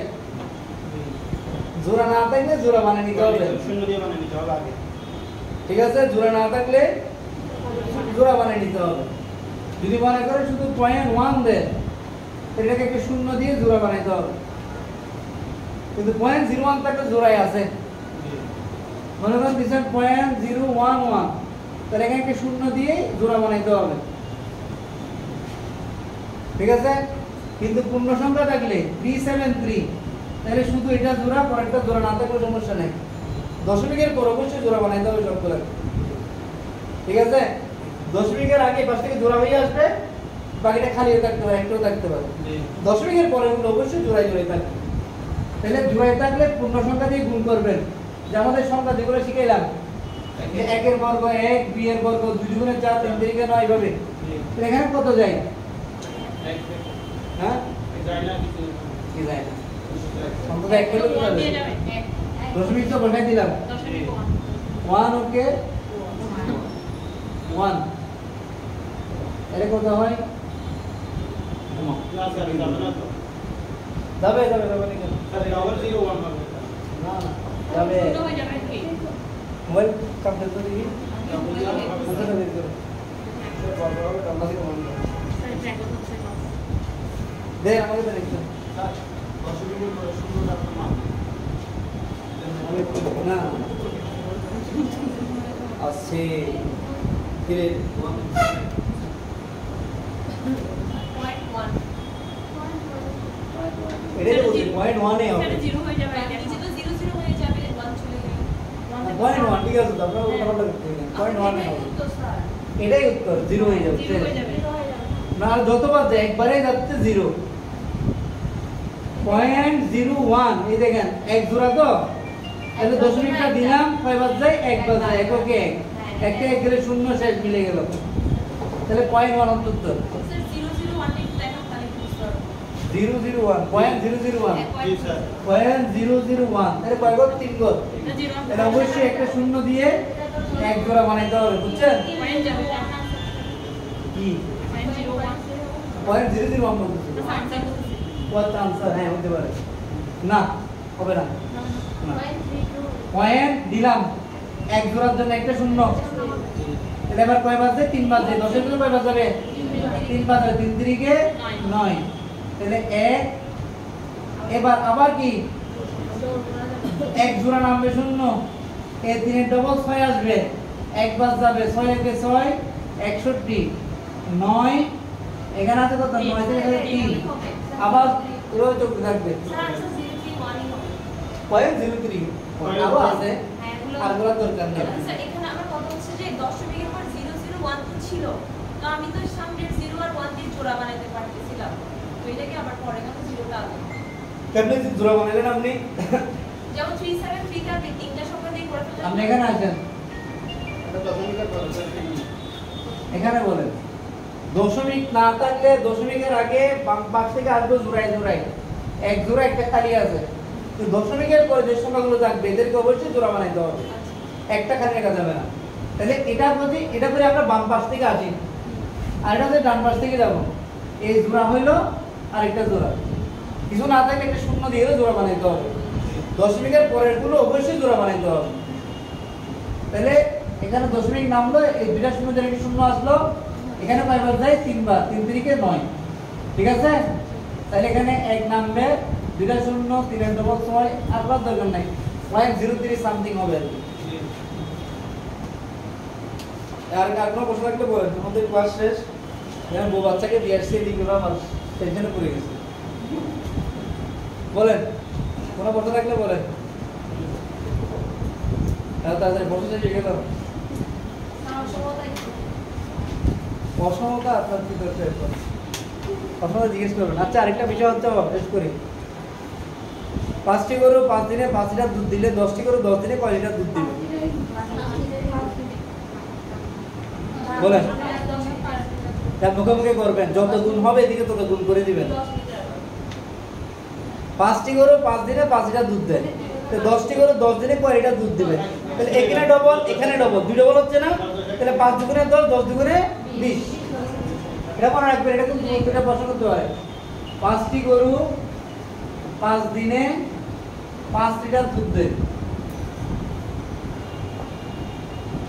তাহলে 10টি গরু 10 দিনে কত লিটার দুধ দিবে? এখানে কত দেখেন ডবল, তো এখানেও কি এদিকে যত ডবল হবে এখানে তত ডবল করবেন। এখানে দুইটা, এখানে মানে এখানে তাহলে করবেন 5 গুণ 2 গুণ 2, তাহলে কত 20। যদি বলতে এখানে 15, এখানেও 15, তাহলে এখানে 3 গুণ 3, তাহলে 3 5 15, 3 15 45। যত গুণ বাড়বে তত গুণ করবেন। 5টি গরু 5 দিনে 5 লিটার দুধ দেয়, তাহলে 15টি গরু 15 দিনে কয় লিটার দুধ দেবে? এখানে 3 গুণ বেড়ে গেছে না? এখানেও 3 গুণ বাড়ছে, তাহলে এটাকে একবার 3 আবার 3 দ্বিগুণ, 3 5 15, 3 15 45। আর যদি স্যার বলে যে 5টি গরু 5 দিনে 5 লিটার দুধ দিল, 4টি গরু 4 দিনে কয়?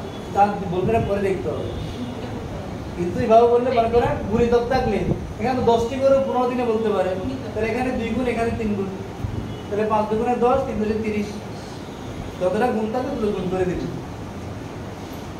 পরেরটা বললাম, আর কি আছে? পরিসংখ্যা বললাম। কত স্যার ওইটার স্যার একটা কুদিতে উঠে বানো এটা লাগবে।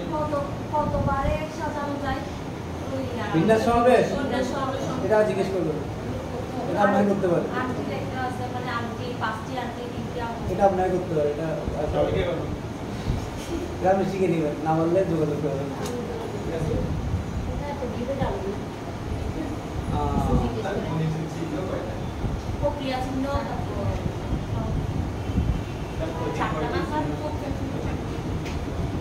প্রক্রিয়া চিহ্ন হচ্ছে দুইটা, একটা হচ্ছে প্লাস আর একটা হচ্ছে মাইনাস। আর বীজগণিতের চিহ্ন হচ্ছে 4টা, প্লাস মাইনাস ইনটু ডিভিশন। কিন্তু ক্রিয়া চিহ্ন বা প্রক্রিয়া চিহ্ন হচ্ছে দুইটা, একটা হচ্ছে প্লাস আর একটা হচ্ছে মাইনাস। সব প্রক্রিয়া চিহ্ন দুইটা বলতাম। হ্যাঁ, ক্রিয়া চিহ্ন দুইটা মনে আর বেশি বলতে যাচ্ছে বা ক্রিয়া চিহ্ন হচ্ছে দুইটা, বীজগাণিতিক চিহ্ন হচ্ছে 4টা, প্লাস মাইনাস। সেগুলো কি পাটিগণিতে ব্যবহার হয় না? পাটিগণিতের চিহ্ন বলেন না, এটা বীজগণিত বলে আর কি। পাটিগণিত আর বীজগণিত চিহ্ন হচ্ছে 4টা, কিন্তু এটা বীজগণিতের ক্ষেত্রে কথাগুলো আসে। ওই যে একটা রাশির মধ্যে কয়টি পদ আছে, মানে এই রাশিতে কয়টা পদ আছে নির্ভর করে ক্রিয়াসূচক চিহ্নের উপর।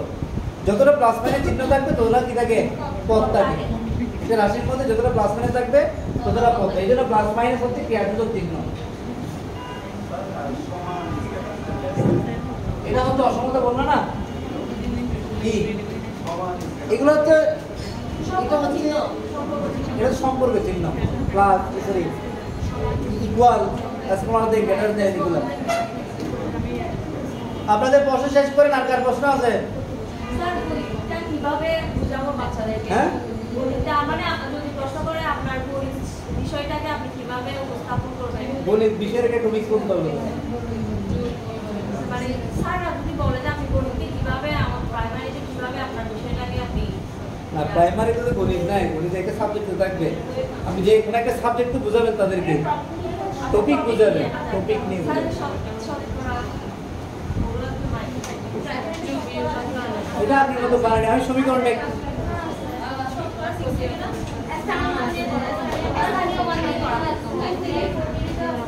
স্যার শতকরাটা কিভাবে বের করবো? পরে 170-এর 20% বা পার্সেন্টেজ বলতে না, অনেক সময় কোটিং থেকে দেয়, মানে তারপরে মুখে মুখে কতগুলো উত্তর দেয়। মুখে করবেন, মনে করেন 750 কে শতকরায় প্রকাশ করেন, তাহলে 750 গুণ 100%। কত? না না, মনে করেন আমি লিখলাম 25/3 এটাকে শতকরায় প্রকাশ করেন। শতকরায় প্রকাশ করতে বললে 100% দিয়ে গুণ করবেন। এটা হচ্ছে 100% গুণ করবেন। তাহলে হচ্ছে 4 3 4 কত 12%। আর বলেন যে মনে করেন 750 এর 30% কত? তাহলে 750 গুণ 100/30 তাহলে একটা শূন্য গেল, এই শূন্য শূন্য গেল, 75 কত হয়? 3 মাসের 15 3 7 21 22 25। ওই কি নিয়মে হচ্ছে 1 কেজি ধরেন 1 কেজি পেঁয়াজ বা 1 কেজি আলুর মূল্য দেওয়ার পর স্যার 30 গ্রাম বা এরকম গ্রামে থাকে সহজ বিষয়, বড় থেকে ছোট দিয়ে গেলে গুণ করবেন আর ছোট থেকে বড় দিয়ে গেলে ভাগ করবেন। মনে করেন কিলোমিটার থেকে মিটারে যাচ্ছেন, তাহলে গুণ করে দিবেন 1000 দ্বারা, সম্পর্ক দ্বারা। আর মিটার থেকে কিলোমিটারে গেলে ভাগ করে দিবেন। কিলাইয়া হাকে টাকা মারিলে দেশে শান্তি মিলবে, অন্যথায় কিন্তু শান্তি মিলবে না। চুরি টাকা বেরিয়ে গেছে। ভালো করে ভাইবা দিবেন। কি কি বিষয় মনে আছে?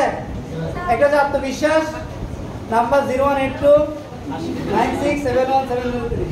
হাসি মুখে ভাইবা দিবেন।